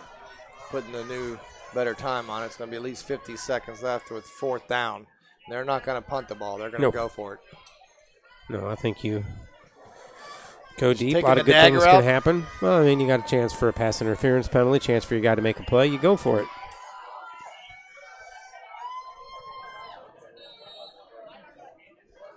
Snap. You're looking, rolls a little bit, shows a deep ball, throws it to Strickland. It's caught, then dropped. He had the ball, Strickland, in his hands. Oh, like he gave up on it, or I don't know. Just didn't exactly. It's a little short. It came in a little short, and that's what he's saying to his coach. I just couldn't get the ball and bring it in. Strickland, pretty big receiver. 6'2", 195.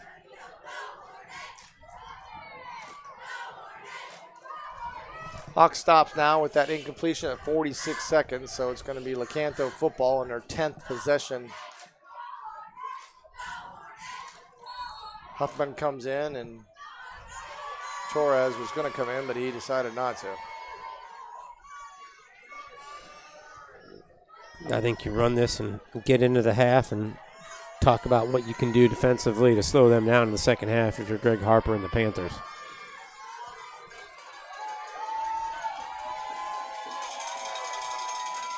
Huffman blitz coming again, straight up the middle. They're not disguising it anymore either. They're just basically lining up, and we got a whistle again. Is that a delay? It is a delay of game. Yeah, so. it's a back official with the flag, so that'll be too much time.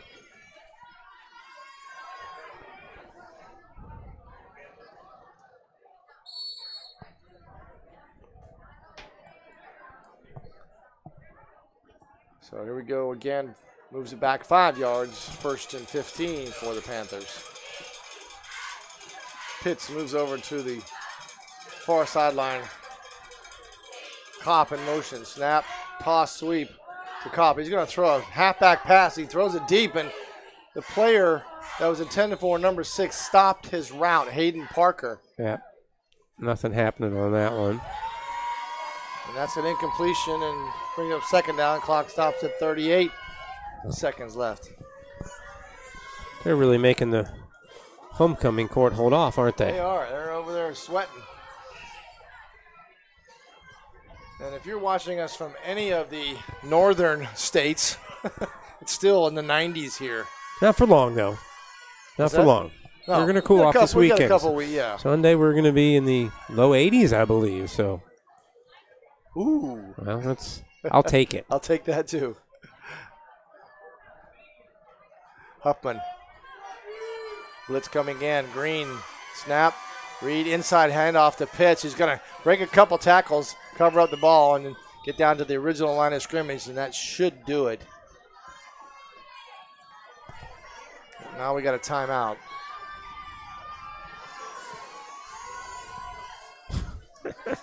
Not really following what the timeout is for, but who the timeout was on. Did Weeki Wachee call it? If they're thinking that they're going to get the ball back.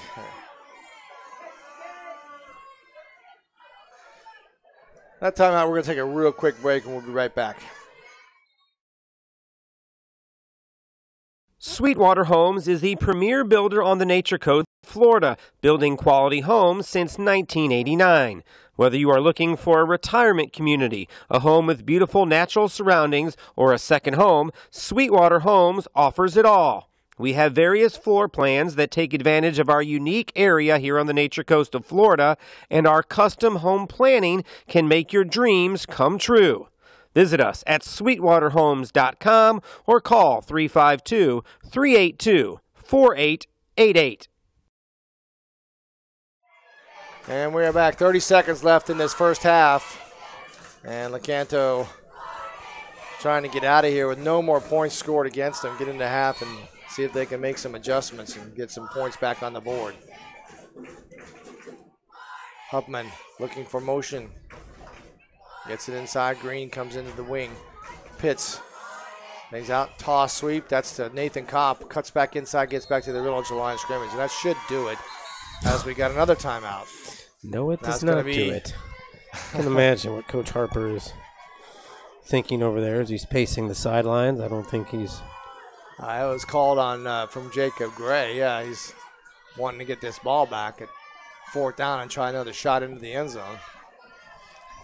So they got class back there for punt returning duties. I know if we asked Coach Harper about this, what he would say. I don't know how he feels deep down inside, but I know what he would say. He'd say, it's our job to stop them. Yeah. And if they want to keep calling timeouts because they want their offense out there to score points, then it's our job to stop them. And there is something to that. I don't think there's any question. But still, it is 38-6. 38-6, and they've thoroughly dominated. But remember, this is still a young Weeki Wachee program that is trying to figure out how to win and win consistently. And when you got a game like this, when you're playing well, you kind of don't want it to change. You don't want that half to change the momentum. Class standing right around the 15-yard line. Rugby-style kick again. Nice spiral. He's going to try to bounce, and then he'll take a Panther bounce to be down to the 15-yard line with 14.7 seconds left. So they'll get one or two more chances here for Secor to air it out. Is there any chance after all that they just hand the ball off? They may do. They're hanging out the Class, who has a 60-yard TD run, so that could either way. They scored on both ways. I'm going to have to make sure I pronounce that right. I'll ask the PA announcer here after halftime if it's Secor or Sicora. I believe it's Sicora. Secor is going to be trying to put the ball down the field, and Kopp in that safety position, right? The scene, we got a quick flag, and clock should have not moved. 13.9 seconds left now. And that's going to move them back. That's on Weeki Wachee motion, and they're going to move back 5 yards. So now they got even further to go with less time. Secor is going to come over to Coach Gray and get the play call.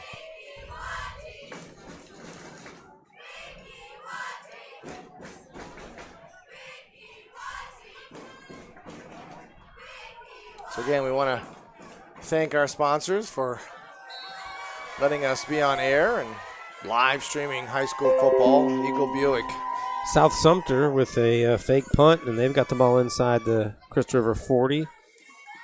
5.5 to go in the second quarter. Crystal River in front in this game, 14-12. Secor looking, throws a deep ball to the near sideline, and it's caught, and then got out of bounds with 7.3 seconds left, just inside the 50-yard line.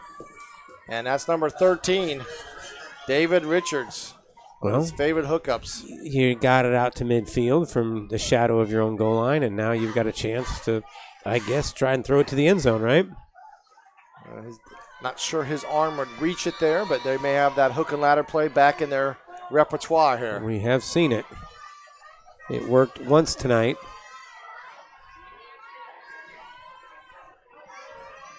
Sikora snapping, looking, far sideline, throws a deep ball across the middle. It's going to be wide open to the 30. 25-20. There's no way they're going to catch him. Did they knock him out? No. Well, it is a touchdown with 0 seconds on the clock. that's why you call timeouts, right? That's exactly why Coach Gray looks like a genius now. 50-yard passing catch, TD run with Class, Sebastian Class. Right over the middle of the field. Some good blocking downfield, and add 6 more to the Weeki Wachee total, Mike. It is now 44-6. This is just an unbelievable offensive outburst in the first half for the Hornets. Point after coming as Strickland goes in. No, they're going to have Sikora now at that quarterback position. Normally it's Strickland, and he's going to throw a ball, and it's caught and wide open. I mean, it's like throwing candy to a baby. 2 more points. It'll be halftime. It's 46-6, and that it will be halftime. That's the end of this first half. With your score here at the Hornets Nest, Weeki Wachee 46, Lecanto Panthers 6. We'll be right back. You're watching live high school football on Citrus Preps on YouTube. At Eagle Buick GMC, folks take a liking to our way of business. They love that we're family owned and family friendly. You get the best selection, the best price, and the best dealership experience. With affordable leases and incredible discounts, find what you're looking for, or we'll find it for you. And we always honor our military and veterans. Eagle Buick GMC in Homosassa, under the giant American flag.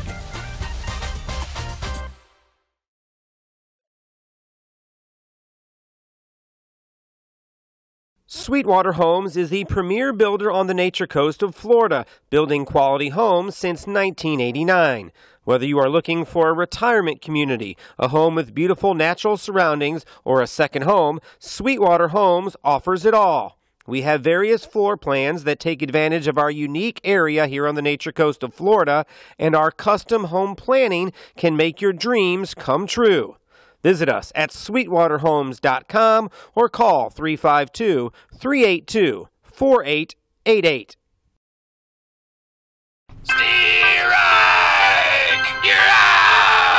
Are you striking out with other plumbers? Hit a home run with Mike Scott Plumbing with no overtime charges. That's right, 24/7, nights, weekends, and even holidays. That's straight time, anytime, all the time. Hit a grand slam by liking us on Facebook, and you could win 2 tickets to a Tampa Rays baseball game. For fast quality service, just call 866-314-4443. Mike Scott Plumbing. If water runs through it, we do it. At Crystal River Firestone, our mission is to offer you the latest in parts and products at the best prices with unparalleled service. Family owned and operated since 1977, Crystal River Firestone will not only take care of all your tire needs with our expert service, but we also offer scheduled maintenance, oil changes, brake service, and more. So head to Crystal River Firestone to see what a hometown team can do for you. Crystal River Firestone, 1010 North Suncoast Boulevard, Crystal River. Changing your kitchen or bath? Let the professionals at Deems Kitchen and Bath Showrooms help you update your old kitchen or bathroom. For over 33 years, the Deem family has provided quality products and services to homeowners and builders, from total remodels to changing out your countertops. DCI Countertops is our 15,000 square foot facility for manufacturing your silestone, granite, and Corian countertops. We can provide all your countertop needs directly from the manufacturer. So for your next project, remember the professionals at Deems Kitchen and Bath Showrooms and DCI Countertops. Don't dream it. Deem it.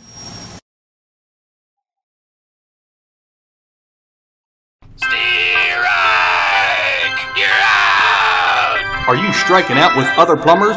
Hit a home run with Mike Scott Plumbing with no overtime charges. That's right, 24/7, nights, weekends, and even holidays. That's straight time, anytime, all the time. Hit a grand slam by liking us on Facebook, and you could win 2 tickets to a Tampa Rays baseball game. For fast quality service, just call 866-314-4443. Mike Scott Plumbing. If water runs through it, we do it.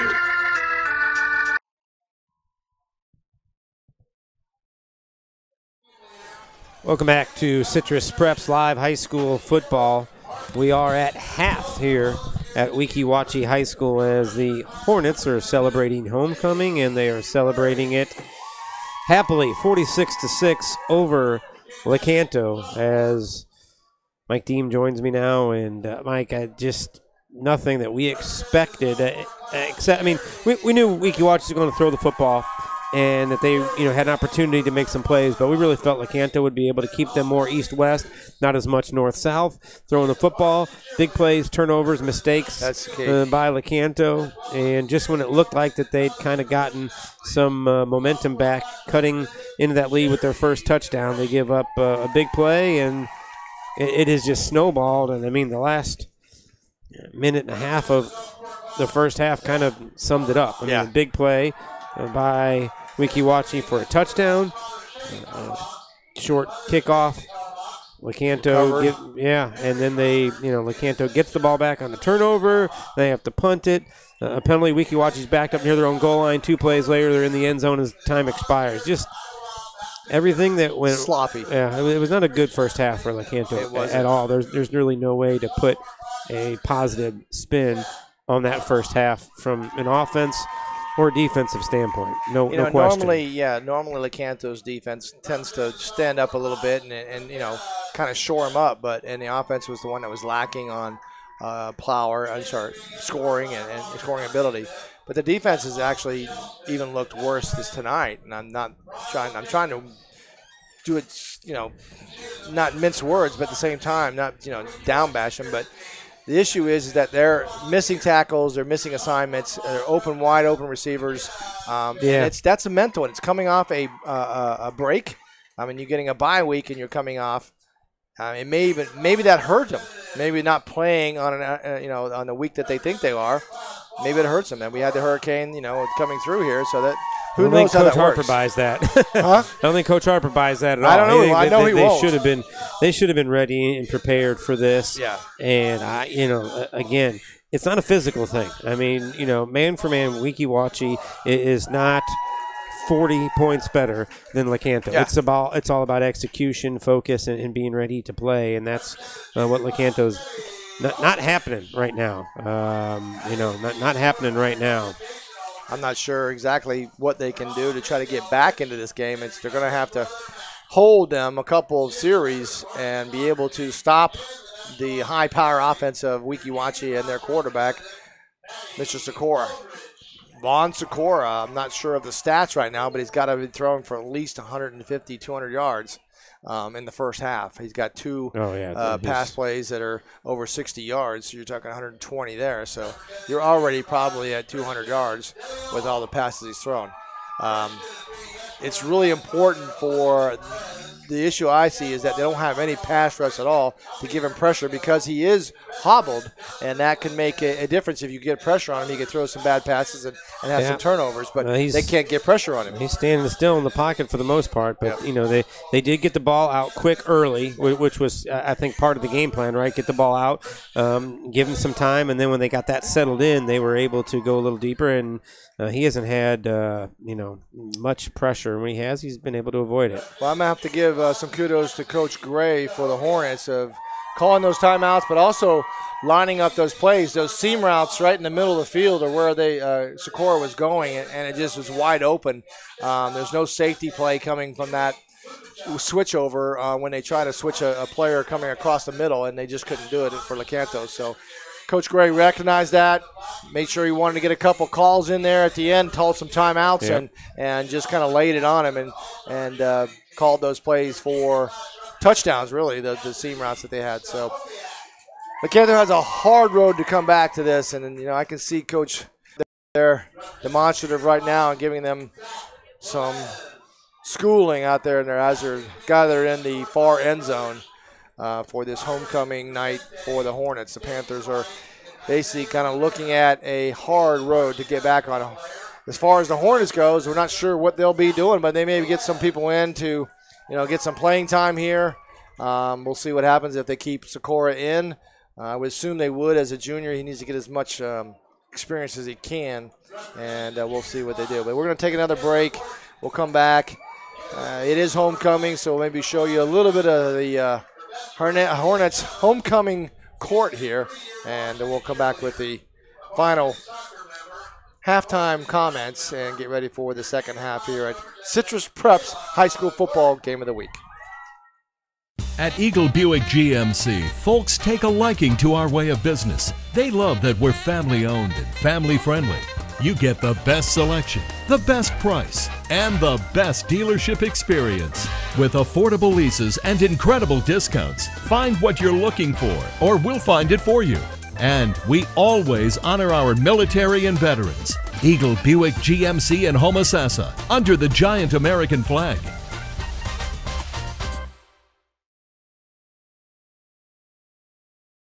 Sweetwater Homes is the premier builder on the Nature Coast of Florida, building quality homes since 1989.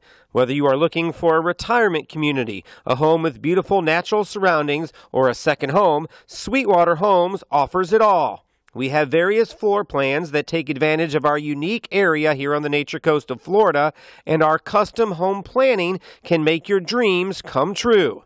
Visit us at sweetwaterhomes.com or call 352-382-4888.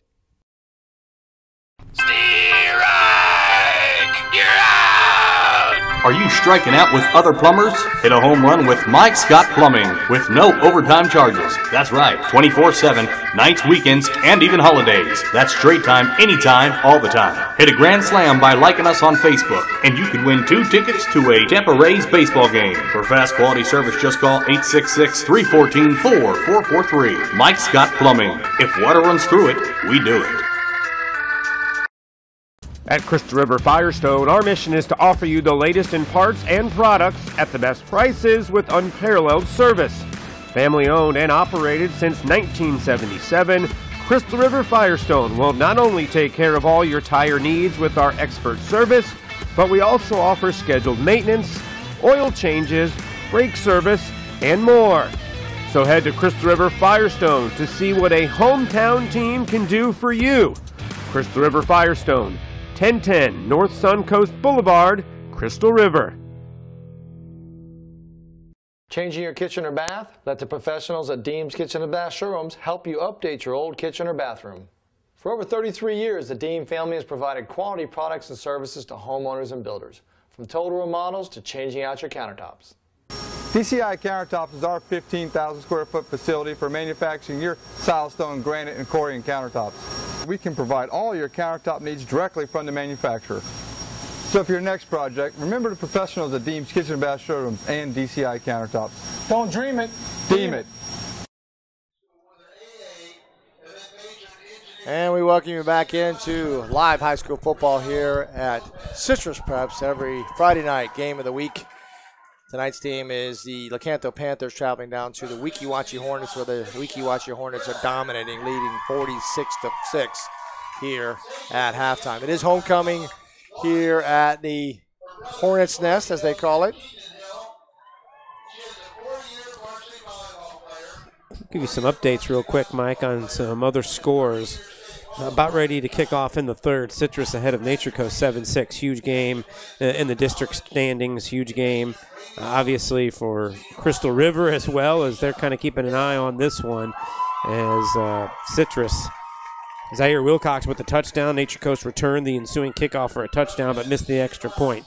Crystal River in a dogfight with South Sumter. They're trailing 20-14 at the half. So a big one for Crystal River. Now, if Citrus goes on to win and for some reason Crystal River lost to South Sumter, it would have no effect on the district standings. It would still create a three-way tie, but it would certainly hurt Crystal River in the point standings a little bit. So they still have got that to think about and work on as they try to come from behind down there in Bushnell. We figured it would be a good football game. South Sumter coming for that one, as you mentioned, the rivalry. We'll keep you updated as we continue here tonight as we start the second half, Mike. It will be a running clock, 46-6. We've had a couple of those this year. I got a question, and I think I know the answer, but I'm just going to ask the expert, and you're the expert. No. 46-6. If the Lecanto team scores, is it stops. If you get it back under 35, it will stop until it then goes back up over 35. So we'll see. And I'm sure that's part of it. That's why Coach Harper and his staff are, let's get a touchdown, let's stop the clock, and then let's play for a comeback. You know, and part of it is too, if you get Weeki Wachee to stop throwing the football, that's their bread and butter. Maybe you get a few stops and you get the ball back a little bit more. But first things first, you've got to get some stops. That's the key. That's what I said. You get 2 or 3 stops on that offense of Weeki Wachee, you may have a chance to try to climb back into this game.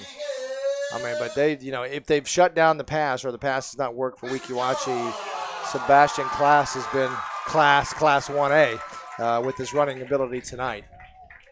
So, and we have a homecoming king here. Football player, number 7, wins that. Cleabert Charles.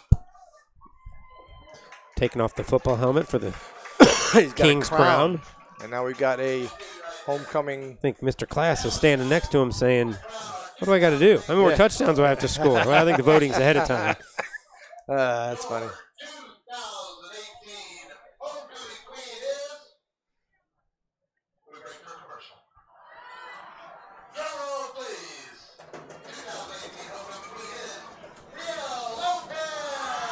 Maria Lopez is your homecoming queen, a cheerleader. Cheerleader and a football player. She's working. She's working, that's what I say. Yeah, it's true. Is mom and dad happy about that? They don't have to buy the dress? Is that what you want? That's the call there. Now, maybe, if I was her, I would tell my parents I still have to have a dress for the dance afterwards, right? I'm assuming that's going to happen. Yeah, yes. you don't get out with just, mom and dad still got to buy a dress, right. even though you're a cheerleader, right? That's how it should work. Under 2 minutes here in the half. We're going to come back, take another break, and then we'll be back for the second half kickoff out here at the Hornets Nest. You're watching live high school football on YouTube at Citrus Preps. At Eagle Buick GMC, folks take a liking to our way of business. They love that we're family-owned and family-friendly.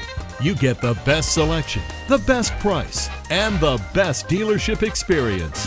With affordable leases and incredible discounts, find what you're looking for, or we'll find it for you.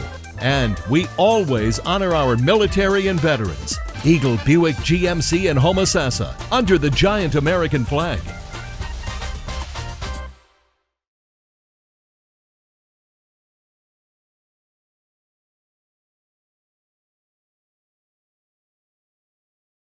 Sweetwater Homes is the premier builder on the Nature Coast of Florida, building quality homes since 1989. Whether you are looking for a retirement community, a home with beautiful natural surroundings, or a second home, Sweetwater Homes offers it all. We have various floor plans that take advantage of our unique area here on the Nature Coast of Florida, and our custom home planning can make your dreams come true. Visit us at sweetwaterhomes.com or call 352-382-4888.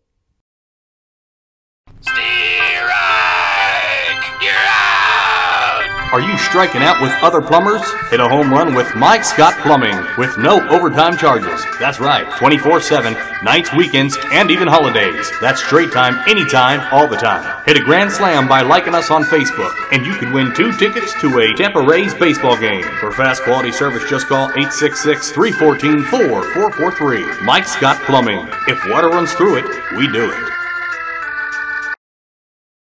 At Crystal River Firestone, our mission is to offer you the latest in parts and products at the best prices with unparalleled service.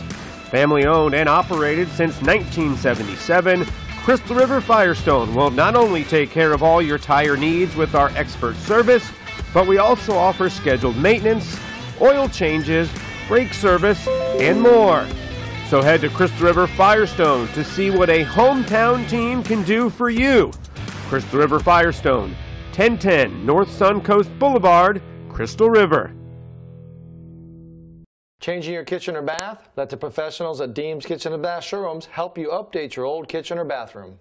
For over 33 years, the Deem family has provided quality products and services to homeowners and builders, from total remodels to changing out your countertops.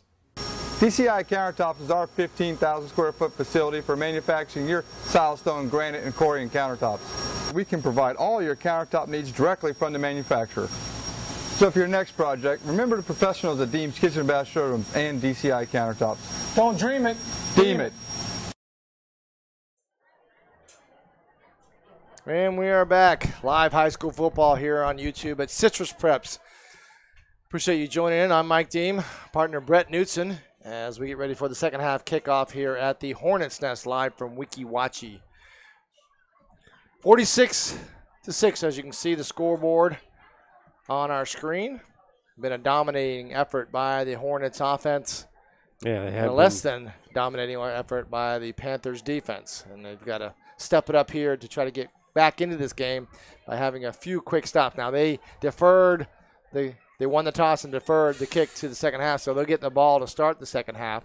But they'll see if they can put some points on the board to start out that first possession of the second half. Big challenge for Lecanto because we've talked about, offensively for them this season, Mike. It's been very, very difficult to get things done passing the ball. They had some success, though, tonight. But, this isn't a team that's built for being down multiple possessions. And obviously 46-6 qualifies as a deep hole. So they're going to have to just, one possession at a time, win the second half, all those cliches coaches try to give their players. But, I think this is what this Lecanto football team has to focus on, and that is try to win the second half and get yourself ready for what is still in front of us. They still have, couple more games left on the season, 2 more district games after this. You grab Citrus and Nature Coast within a span of 4 days, 5 days. You play Thursday against Citrus, and then come back on Monday against Nature Coast, and those two are in the middle of a dogfight across Hernando County right now. So and Weeki Wachee's got a district game coming up too, so they can still do some spoilers too. Well, and then they're playing for as many wins as they can get, take that step forward as a group, and I think that's what you're seeing tonight. And Coach Gray's enjoying calling this game for his offense because they're executing at a high level. And we talked about maybe some plays Lecanto's not making. Well, I think you also got to give Weeki Wachee some credit for making plays, but it starts with some key turnovers. Things were not sharp on offense for Lecanto early in this first quarter, and they got behind quickly. And they've got to come out and have a much better second half. And I'm sure that's what Coach Harper's talking about. Play one play at a time. There is no such thing as a 40-point touchdown. Yeah. So you better do it one play at a time and do what you can. And this is where the gut check comes in, and some heart and some players that you want to play football as your seniors, your upperclassmen. You've got to learn to play. They've got to sort of set the tone and make sure there's no quit. And this team, I remember after they got beat up by Hernando, they talked about the embarrassment of it, and they didn't want it to happen again. Well, here's the opportunity to show that you learn from that Hernando game, and you're not going to let it happen again, and you're going to fight and make this an interesting game. That's the challenge now. I think there's no question about it for Lecanto. And as Weeki Wachee gets ready to kick off, they will do an onside kick again, and here comes this bounce at the top. Very nice. Riley Green gets the ball and falls immediately down, so good field position for the Panthers. They start inside the 50-yard line. Every time they've had the ball, if they can get that kick, they've had good that's exactly right. feel. Yeah. A lot of the hands team was up there even on that right side. Real quick, Mike, I want to say congratulations to the Seven Rivers Christian volleyball team. They win a district title in volleyball, their first since 2008. Not only do they do that for the second time this year, they've knocked off the 2A state champ in St. John Lutheran. So Wow. Seven Rivers Christian Warrior softball team, a district championship. They will host state tournament play on Tuesday. Congrats to them. Big time. Well done, That's guys. their big rival, too. They don't mind beating them a couple times either. Blitz coming up the middle. Hand off to Ziegler, and he's taken down for a loss. So not a good start on that first play for the Panthers. There's just no blocking in the A gap at all. No, and that's why I think a lot, Mike, they've tried to run away from that. They've been trying to get outside. We've seen a little bit of success when they have gone outside, but up the middle has not been. Just not sure why they just don't go with down blocking straight and just block it down and cover the gaps and see what they can do. But, again, that's why I'm up here in the booth. Just getting started here the second half, 10:40. It's a running clock, 46-6 is your score here from the Hornets Nest. Huffman with sidecars on either side, handoff to Pitts. Tries to go off left side. He's paddling for yardage. He's still driving, gets really a couple yards. It's hard-fought yards back to the line of scrimmage. That's one of the guys you're talking about on Lecanto. I don't think you need to worry about if he's going to give you 110% effort. Hunter Pitts has always done that, and I think they've got more than a few kids that are willing to do that, and they just got to get everybody to buy in and play by play, try to get back in this. Good hard running. I mean, it didn't yield a whole lot, Mike. It's still 3rd and 11. Yeah, they mark it short of the original first down marker. Clock winding under 10 minutes now. Huffman is the quarterback. Blitz Ken coming, times it beautifully, pushes it, throws a deep ball to the far side, intended for Nathan Kopp, and he catches the ball. Great catch. Great catch by Kopp. It's a hustle play, right? I mean, that's just effort. He's not giving up on the ball, even though it was sort of up for grabs. And there's another one of the guys, I think, Mike, that you look at if you're Lecanto, and you know Kopp and Pitts, those guys are your go-to play. I think Farrell, you put in that conversation.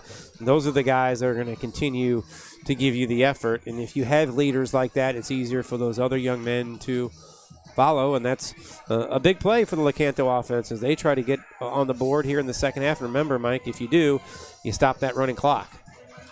First down, just inside the 24-yard line. Blitz coming, and Huffman with motion across the green. Snap, handoff, 43, and he's just buried in the backfield all the way back to the 30-yard line. So a loss of about 8. Actually, they're going to say inside the 30, down to the 27-yard line.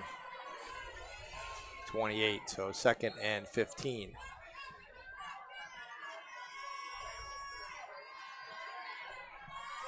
Second and, 15. Clock under, closing in on 8 minutes left. Huffman now with the single back to his left. Pitts. Green in motion and behind Pitts. Handoff to Pitts to the right side, and just no way he can get any yardage out of that. There's a late flag. Late flag coming in. Interesting to see. Both players sort of put their hands up in the air, and it looks like it's going against Lecanto. Not what you want to see. And I believe the player that did that, 56, is walking back, and we'll see what it's called on, but clock now under 8 minutes left to go in the third quarter.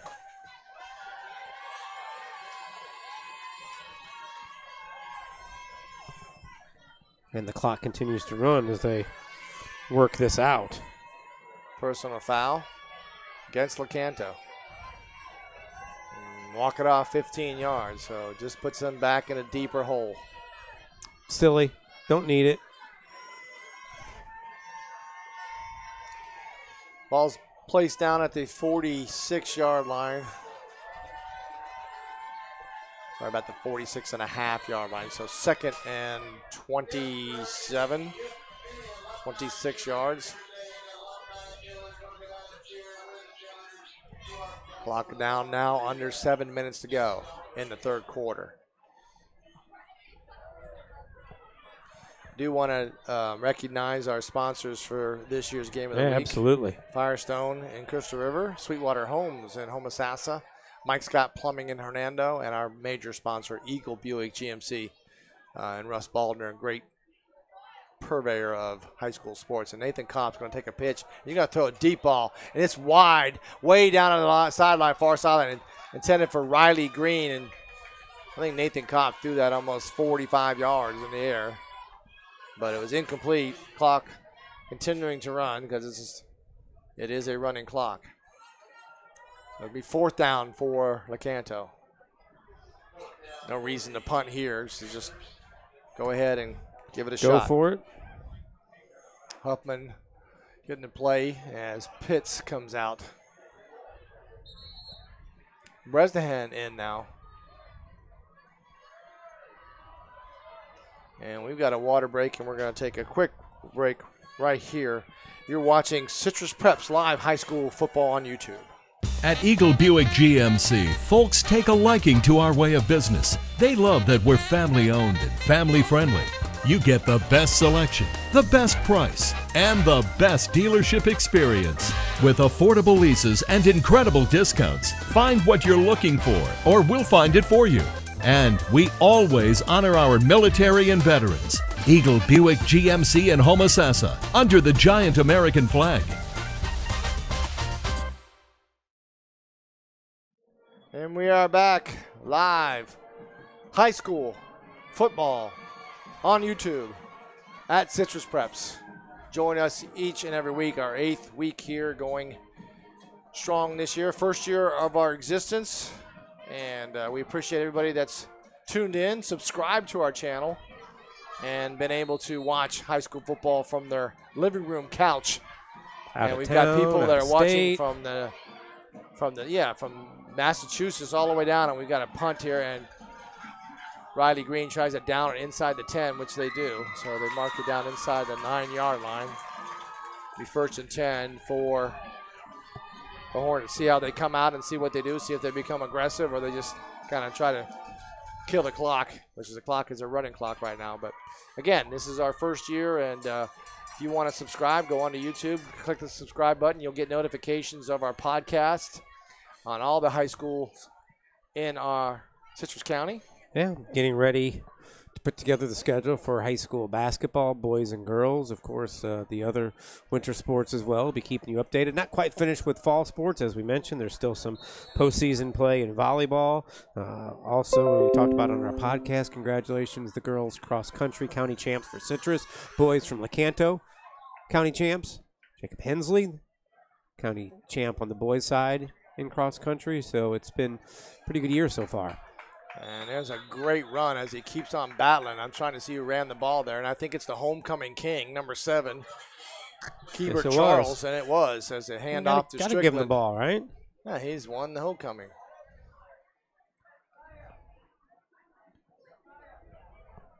So we've got Strickland now being in the quarterback position and Sikora out. He's going to go out to the wide receiver. If he's got an injured ankle, which it certainly looked like he did a little bit, Mike, I mean, you're up by 40, and running the football gets you to the homecoming dance a little quicker, right? There you go. Strickland, shotgun. Charles to his right. Snap. Going to be Strickland keeping it himself on the far sideline, and cuts it back upside and gets all the way down to the 30-yard line. Bring up 2nd and about 5. Make it 4. Make it 3 now. They move it up.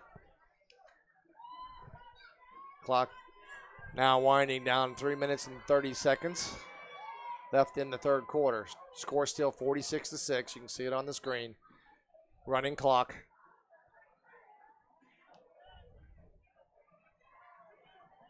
Strickland. Snap. Handoff. Left side, and Panthers bottle it up. Number 52 on the tackle for Lecanto. Strickland's coming back into the sideline to get the play from Jacob Gray, and Sikora is coming out. We've got some additional players coming in, as I can notice the gentleman, the player on the wide receiver to the near sideline, has a cast on his hand, and he wasn't in at the beginning. Motion. And it's going to be Strickland, the quarterback keeper again, trying to go to the right side, and he's taken down very well by the Panthers as we look at some of the linemen going in, second strings, getting some playing time for the Hornets.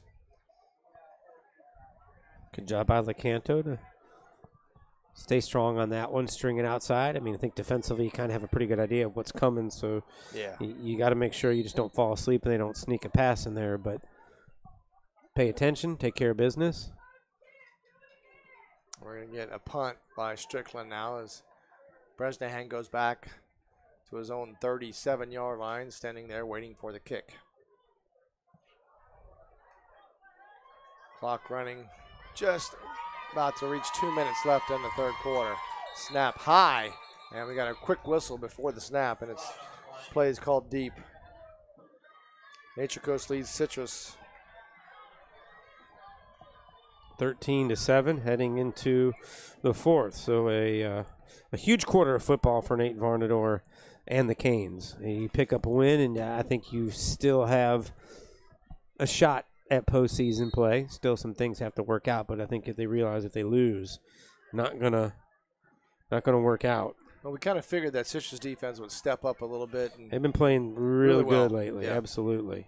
Geoff Banning, a big stalwart on that defense. And almost a block kick as Strickland gets a low liner, and it's going to travel all the way down inside Panthers territory, inside the 35-yard line. It'll be 1st and 10 at the 33 for Lecanto. And it goes from bad to worse for Citrus as a quick touchdown to start the 4th, and it's now 20-7. Nature Here Coast. comes the Sharks. Yep. Now you got a big hole. That was playing out just like Citrus won. A defensive struggle, points hard to come by, and now down by 2.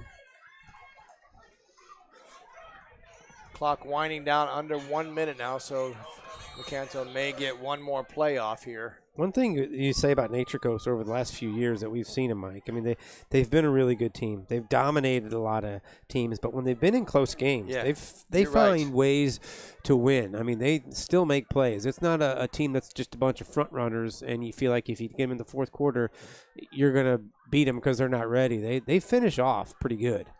Bresan takes a direct snap, goes to the far sideline on a quarterback keeper, and gain him a couple yards. The only negative, I think, for Nature Coast and some of the talented players they've had is a lack of deep runs in the state playoffs. Yep. You know, they have not had that team that has made it to a state Final Four or anything like that, even when they had, Deshaun Smith and Matt Breida and those guys running through. So I think that may be a little bit of a disappointment, but I think that may be more problematic of this area of football going up when you get out of regional play and move on to play some of those other teams. That's the end of the 3rd quarter as the score still stands 46-6. Hornets lead. We're going to take a quick break. We'll come back with the start of the 4th quarter here at the Hornets Nest in Weeki, Wachee. You're watching live high school football here on YouTube at Citrus Preps. Sweetwater Homes is the premier builder on the Nature Coast of Florida, building quality homes since 1989. Whether you are looking for a retirement community, a home with beautiful natural surroundings, or a second home, Sweetwater Homes offers it all. We have various floor plans that take advantage of our unique area here on the Nature Coast of Florida, and our custom home planning can make your dreams come true. Visit us at sweetwaterhomes.com or call 352-382-4888. And we are back. Start of the 4th quarter here at Weeki, Wachee as the Hornets lead the Panthers 46-6 with a running clock in this last quarter. And Huffman looking to pass, gets some pressure, rolls out to his right, throws a ball, and caught. That's going to be a 1st down for Lecanto. Good throw and pass by Huffman. Good job eluding the initial pressure defensively and then rolled out and made a good throw on the run. Huffman's a kid, we've talked about him for a couple weeks, Mike. He was in a battle for the starting quarterback job before the season started with Ryan Rogers. Didn't quite get the call, but a guy that I know Coach Harper felt was right there with a chance to be the starter from game 1, and now he's getting an opportunity to play a lot. Huffman's a junior. That pass was caught by number 6, Hayden Parker. Wide receiver on the, now at your near sideline here, closer to the camera. Huffman, 2-step drop, low snap, got pressure coming in the middle, but throws right across the middle, and that is Riley Green, I believe, who caught the pass. It was on a crossing pattern from the slot position. He's been targeted a lot tonight, made some nice catches for the Panthers. Green is a junior, 6'160". Clock's now at 10 minutes and 30 seconds left in the ball game.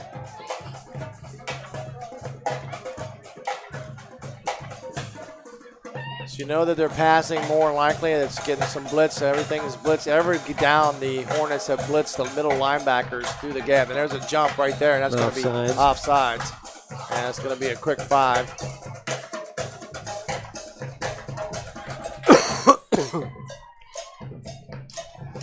Stay tuned tonight on our YouTube channel. We'll have a update, a recap from this game as well as the rest of the other games from around the county. Have that up later this evening.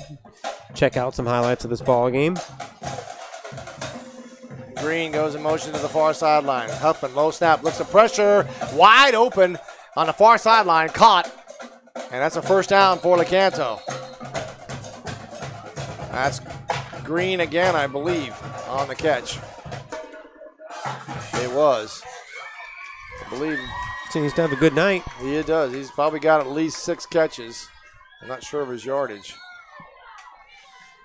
Clock's under 10 minutes now to go. Down on a minute, 9 minutes and 30 seconds. Nice little drive here by Lecanto to keep possession of the ball. 1st and 10 at the Hornet 45. Blitz again. Coming up the middle. Snap. Pressure coming right in his face, and Huffman is taken down. Sack back at the 45 of Lecanto, and Huffman looks a little shaken up. He went down hard. That's number 45. Kenny Lisk. So they move the ball back. It'll be 2nd and 12. Just as you talked about, had a nice drive going, give up a key sack, put you way behind the chains now. Under 8 minutes and 30 seconds now in the 4th quarter. Huffman with twin sidecars in the shotgun. Blitz coming again every time, right up the middle. Blitz and throws a deep ball, and it is intended for a wide receiver, but he fell down. I think that was Kopp.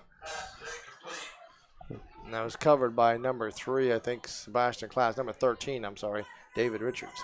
Again, the defensive back for Weeki Wachee wasn't exactly looking for the football either, but. I'm sorry, that's number 4, Omar Ford. We know one of our viewers on YouTube, because he's told me he's unhappy with the signal quality by Coach Dave Hamilton. An update for Major League Baseball. The Brewers lead the Dodgers at the end of 1, 4-1, as they try to extend that to a Game 7. Of course, Boston wins the American League last night over Houston. They look good. They did. Huffman, deep out pattern, but overthrows him by 10 yards, intended for number 14, Bresna. Again, pressure in Huffman's face. I believe if he had a little more time, he could actually sit back there and maybe find a receiver. The clock's going to wind under 7 minutes now in the 4th quarter.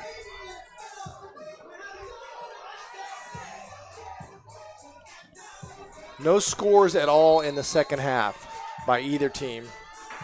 And we get Klaas coming back for the punt return for Hornets. Low line drive, returnable kick as Klaas takes it at the 15. Makes 1 miss, 2 miss, and then taken down there by a good open field tackle, but we do have a flag on the play. A penalty on Weeki Wachee. It was number 43 on the tackle for special teams for Lecanto, Matthew Whitehead. So Hornets will start deeper in their own territory with the penalty. Whitehead, another one of that large group of juniors that seeing significant playing time not only last year but this year. A group that Coach Harper will, I think, expect big things to move forward with them next year. I mean, he's not making excuses this year, but I mean, he's talked about this junior class, who were sophomores last year, expected a step forward in the right direction this year, and is going to expect even more out of them as they will begin their senior season. And I hearken on the experience. That's all I have. And I go back and remember my junior year, and we had, I think it was almost 15 juniors on varsity, and we got pounded the next year.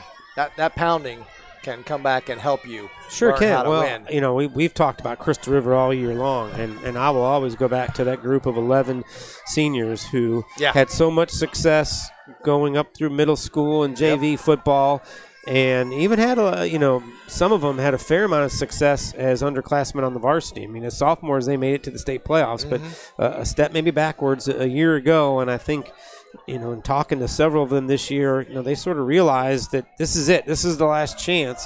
And when you have 11 seniors leading the way, and remember, we're not talking about, high school football programs have got 90 players. Yeah. You're talking about some of them 35 or 40 players, and when you've got 20, 30, 40% of two-way them players as your seniors that are the leaders, that really sets the tone. I know Cliff Lowry's talked about it, and this will be exactly what Coach Harper expects out of his group come next year, although they still got to finish off this year. Zakora back in as he hands it off to Class. And Class is just pounding his way and continues to run the bottom. Ball's out. Ball's out. Ball comes out of the hands, and Lecanto has recovered the fumble. Yep. Well, there is a downside to keep grinding those yards and not going down. You got a bunch of big linemen reaching their hands in there trying to strip you of the football, and that's exactly what happened there. I don't think that was Class. I apologize. I'm not sure who carried the ball at that point, but there was a fumble, and it's a turnover inside Hornet territory as Lecanto Panthers take over on the 25-yard line. Clock is winding down under 5 minutes now, and maybe a little bit of redemption here to get a score for Lecanto, kind of build them up a little bit. Huffman in the shotgun. Blitz coming again. Toss sweep here to number 5, and as a flag comes out, and that's Ziegler who tries to bull his way up to the line of scrimmage with the flag. Is going to probably bring this back. I believe it was thrown by the back judge, and it is going to be holding.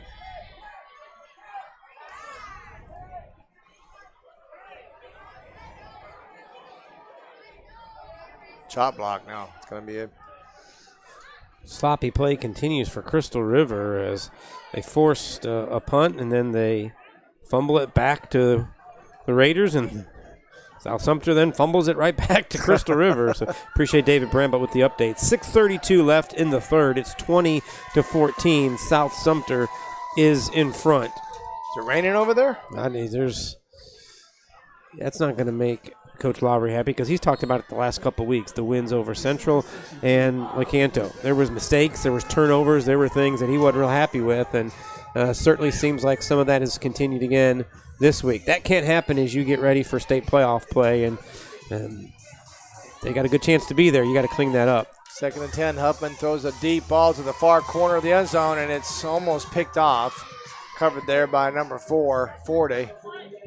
And incomplete. Clock is winding down under 3 minutes and 30 seconds to go, so it's going to be a 3rd and 10 from the 25.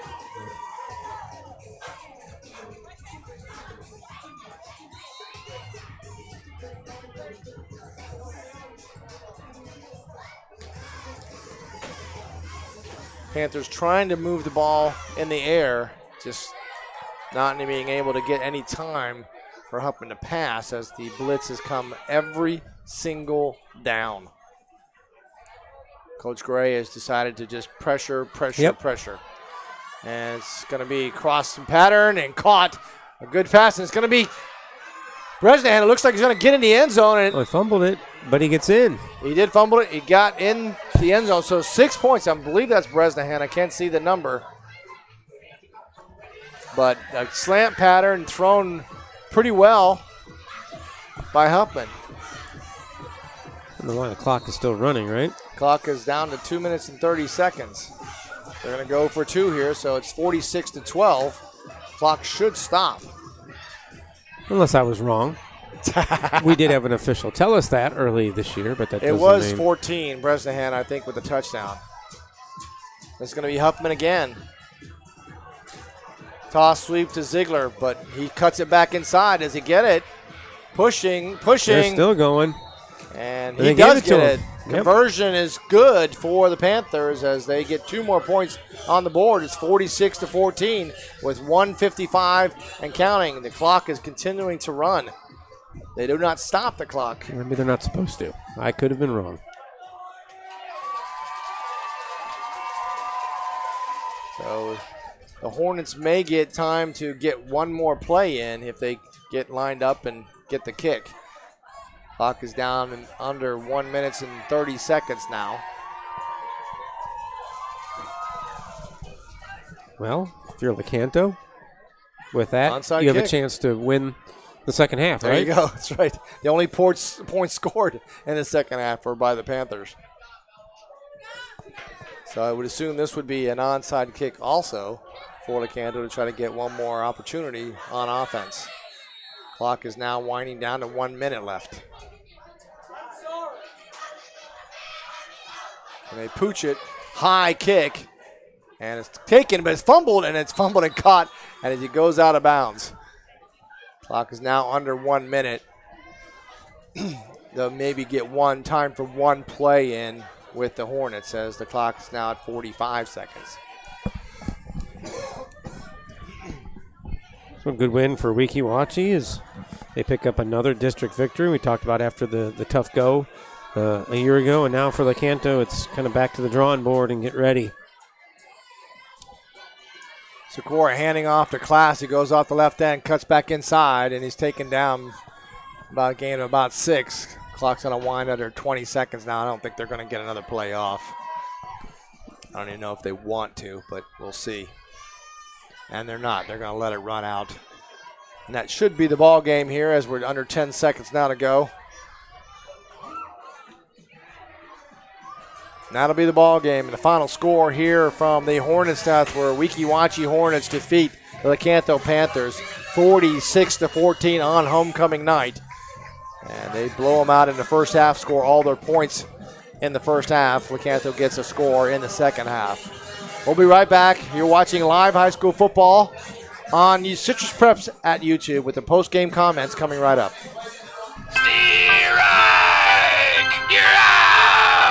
Are you striking out with other plumbers? Hit a home run with Mike Scott Plumbing with no overtime charges. That's right, 24/7, nights, weekends, and even holidays. That's straight time, anytime, all the time. Hit a grand slam by liking us on Facebook, and you could win 2 tickets to a Tampa Rays baseball game. For fast quality service, just call 866-314-4443. Mike Scott Plumbing. If water runs through it, we do it. At Crystal River Firestone, our mission is to offer you the latest in parts and products at the best prices with unparalleled service. Family owned and operated since 1977, Crystal River Firestone will not only take care of all your tire needs with our expert service, but we also offer scheduled maintenance, oil changes, brake service, and more. So head to Crystal River Firestone to see what a hometown team can do for you. Crystal River Firestone, 1010 North Suncoast Boulevard, Crystal River. At Eagle Buick GMC, folks take a liking to our way of business. They love that we're family owned and family friendly. You get the best selection, the best price, and the best dealership experience. With affordable leases and incredible discounts, find what you're looking for, or we'll find it for you. And we always honor our military and veterans. Eagle Buick GMC in Homosassa, under the giant American flag. Sweetwater Homes is the premier builder on the Nature Coast of Florida, building quality homes since 1989. Whether you are looking for a retirement community, a home with beautiful natural surroundings, or a second home, Sweetwater Homes offers it all. We have various floor plans that take advantage of our unique area here on the Nature Coast of Florida, and our custom home planning can make your dreams come true. Visit us at sweetwaterhomes.com or call 352-382-4888.